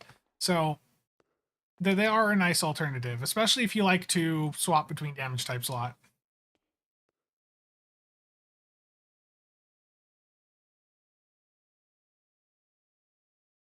Do I feel DPRM is a must-have for heavy tank build for random elite? I think you can get away without it, but it does certainly have a very nice impact as just like a really nice survivability clicky when you need it. Have I done a radiolytic phaser build, CSV style? I did right when it came out. but I haven't like went out and done like a specific video on radiolytic, like on a full radiolytic phaser build, but it works basically just as effectively as any other phaser variant. The difference, you're looking at like a fraction of a percent type difference between radiolytic and your other phaser variants. Which modifier on cannons? Crit D damage on the epic mod and damage for the remaining mods is what I do for basically all of my weapons now. Rodolfo, I dislike Beam Overload because the type of content I play typically is a lot of AoE environments. That's what a lot of endgame stuff is just, there's lots of different enemies to go around and deal with. So I like to have builds that can work on multiple enemies at a time rather than just one at a time. The Legendary Gal-X will benefit from some of the changes, but the Vengeance will benefit more. Is there a chart of enemy weapon type and resistance? Probably somewhere on the wiki. Rodolfo, thank you for the casual membership. No, it's not a type of ship class getting buffed. It's more that there's things that are going to synergize with how the Vengeance is set up. You'll find out next week.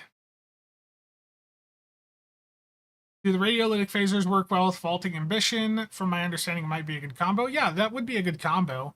But the thing with radiolytics is they are technically an increase, but it's not going to be...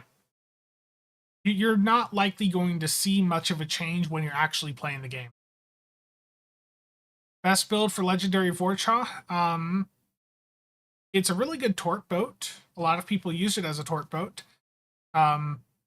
But it's quite capable. The thing with the Legendary Vorcha is it's versatile. You can do beams, cannons, torps. Like, you can do a lot of different things on it. Yeah, again, there's some new stuff coming out next week with the anniversary bundle. I can't talk about what they are until Cryptic has talked about them. But some of the things, like, I know some of you may not like the visuals of the ships, but there's going to be some accessories that will make you want some of the ships. What's my take on Honored Dead for random elite TFOs? Yeah, it's good. It's especially, I mean, it's not as accessible as it once was, but it still is a good survivability trait. No, it'll be on the ships. So there's some of the components on the upcoming ships will be beneficial for other builds. And they'll be on ships that you can acquire on their own if you don't want to buy the entire bundle. Favorite ice cream flavor? I don't know, like mint chocolate chip.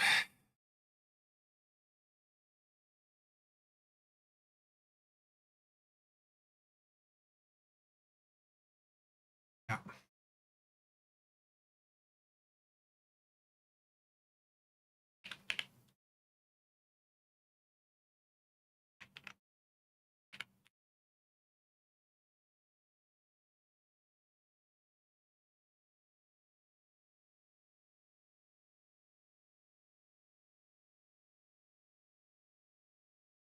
You're picking ships out and not taking a bundle.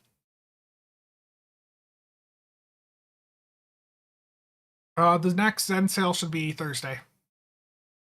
If you look back at the past 2 years, they've done a Zen sale at the same time as launching the anniversary bundle for the past 2 years. So I think we're going to see that pop up again this year. And if that's the case, if you happen to purchase your Zen through Epic, please remember to use code CasualSab at checkout. I may be financially compensated if you do so, and it would be greatly appreciated. Now we have to start a betting pool to see how many times Spencer gets frustrated doing his Elite Terran Gambit run. Saving your T6 token from the giveaway, that's the way to go. Okay, on the Twitch side now, I'm going to be raiding out over to the Nicholas. Again, thank you everyone for tuning in today, and to everyone that has contributed to the suffering goal here. I greatly appreciate it. We had a lot of people chip in for this. Let me go through the list here. Kathy, Trouble with Tribbles, Ice Knight, Ed, August, Nick, Dark Ghost, Bejup, I never can pronounce your name right. I'm sorry. August again, Warp Core, Bridger, Jeff, Greg, Ice Knight, Navy Man, Vosper, Cobra, Steel, Papa, Rodolfo, Master Dude, Ed, Eric, all of you. Thank you. Thank you for helping me hit that funding goal. And tomorrow at 11 a.m. Central Standard Time, I will be starting the stream to go in and do the complete Terran Gambit arc on Elite difficulty.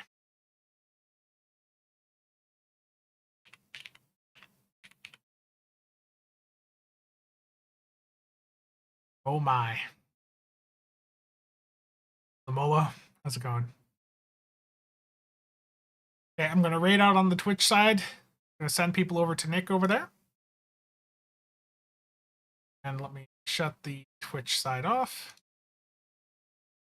And for those over on the YouTube side, it should automatically redirect people over to Nick's stream here as I end things. So again, thank you to everyone that stopped by today. Go say hi to Nick. And again, if you don't mind, drop him a sub over here on the YouTube side.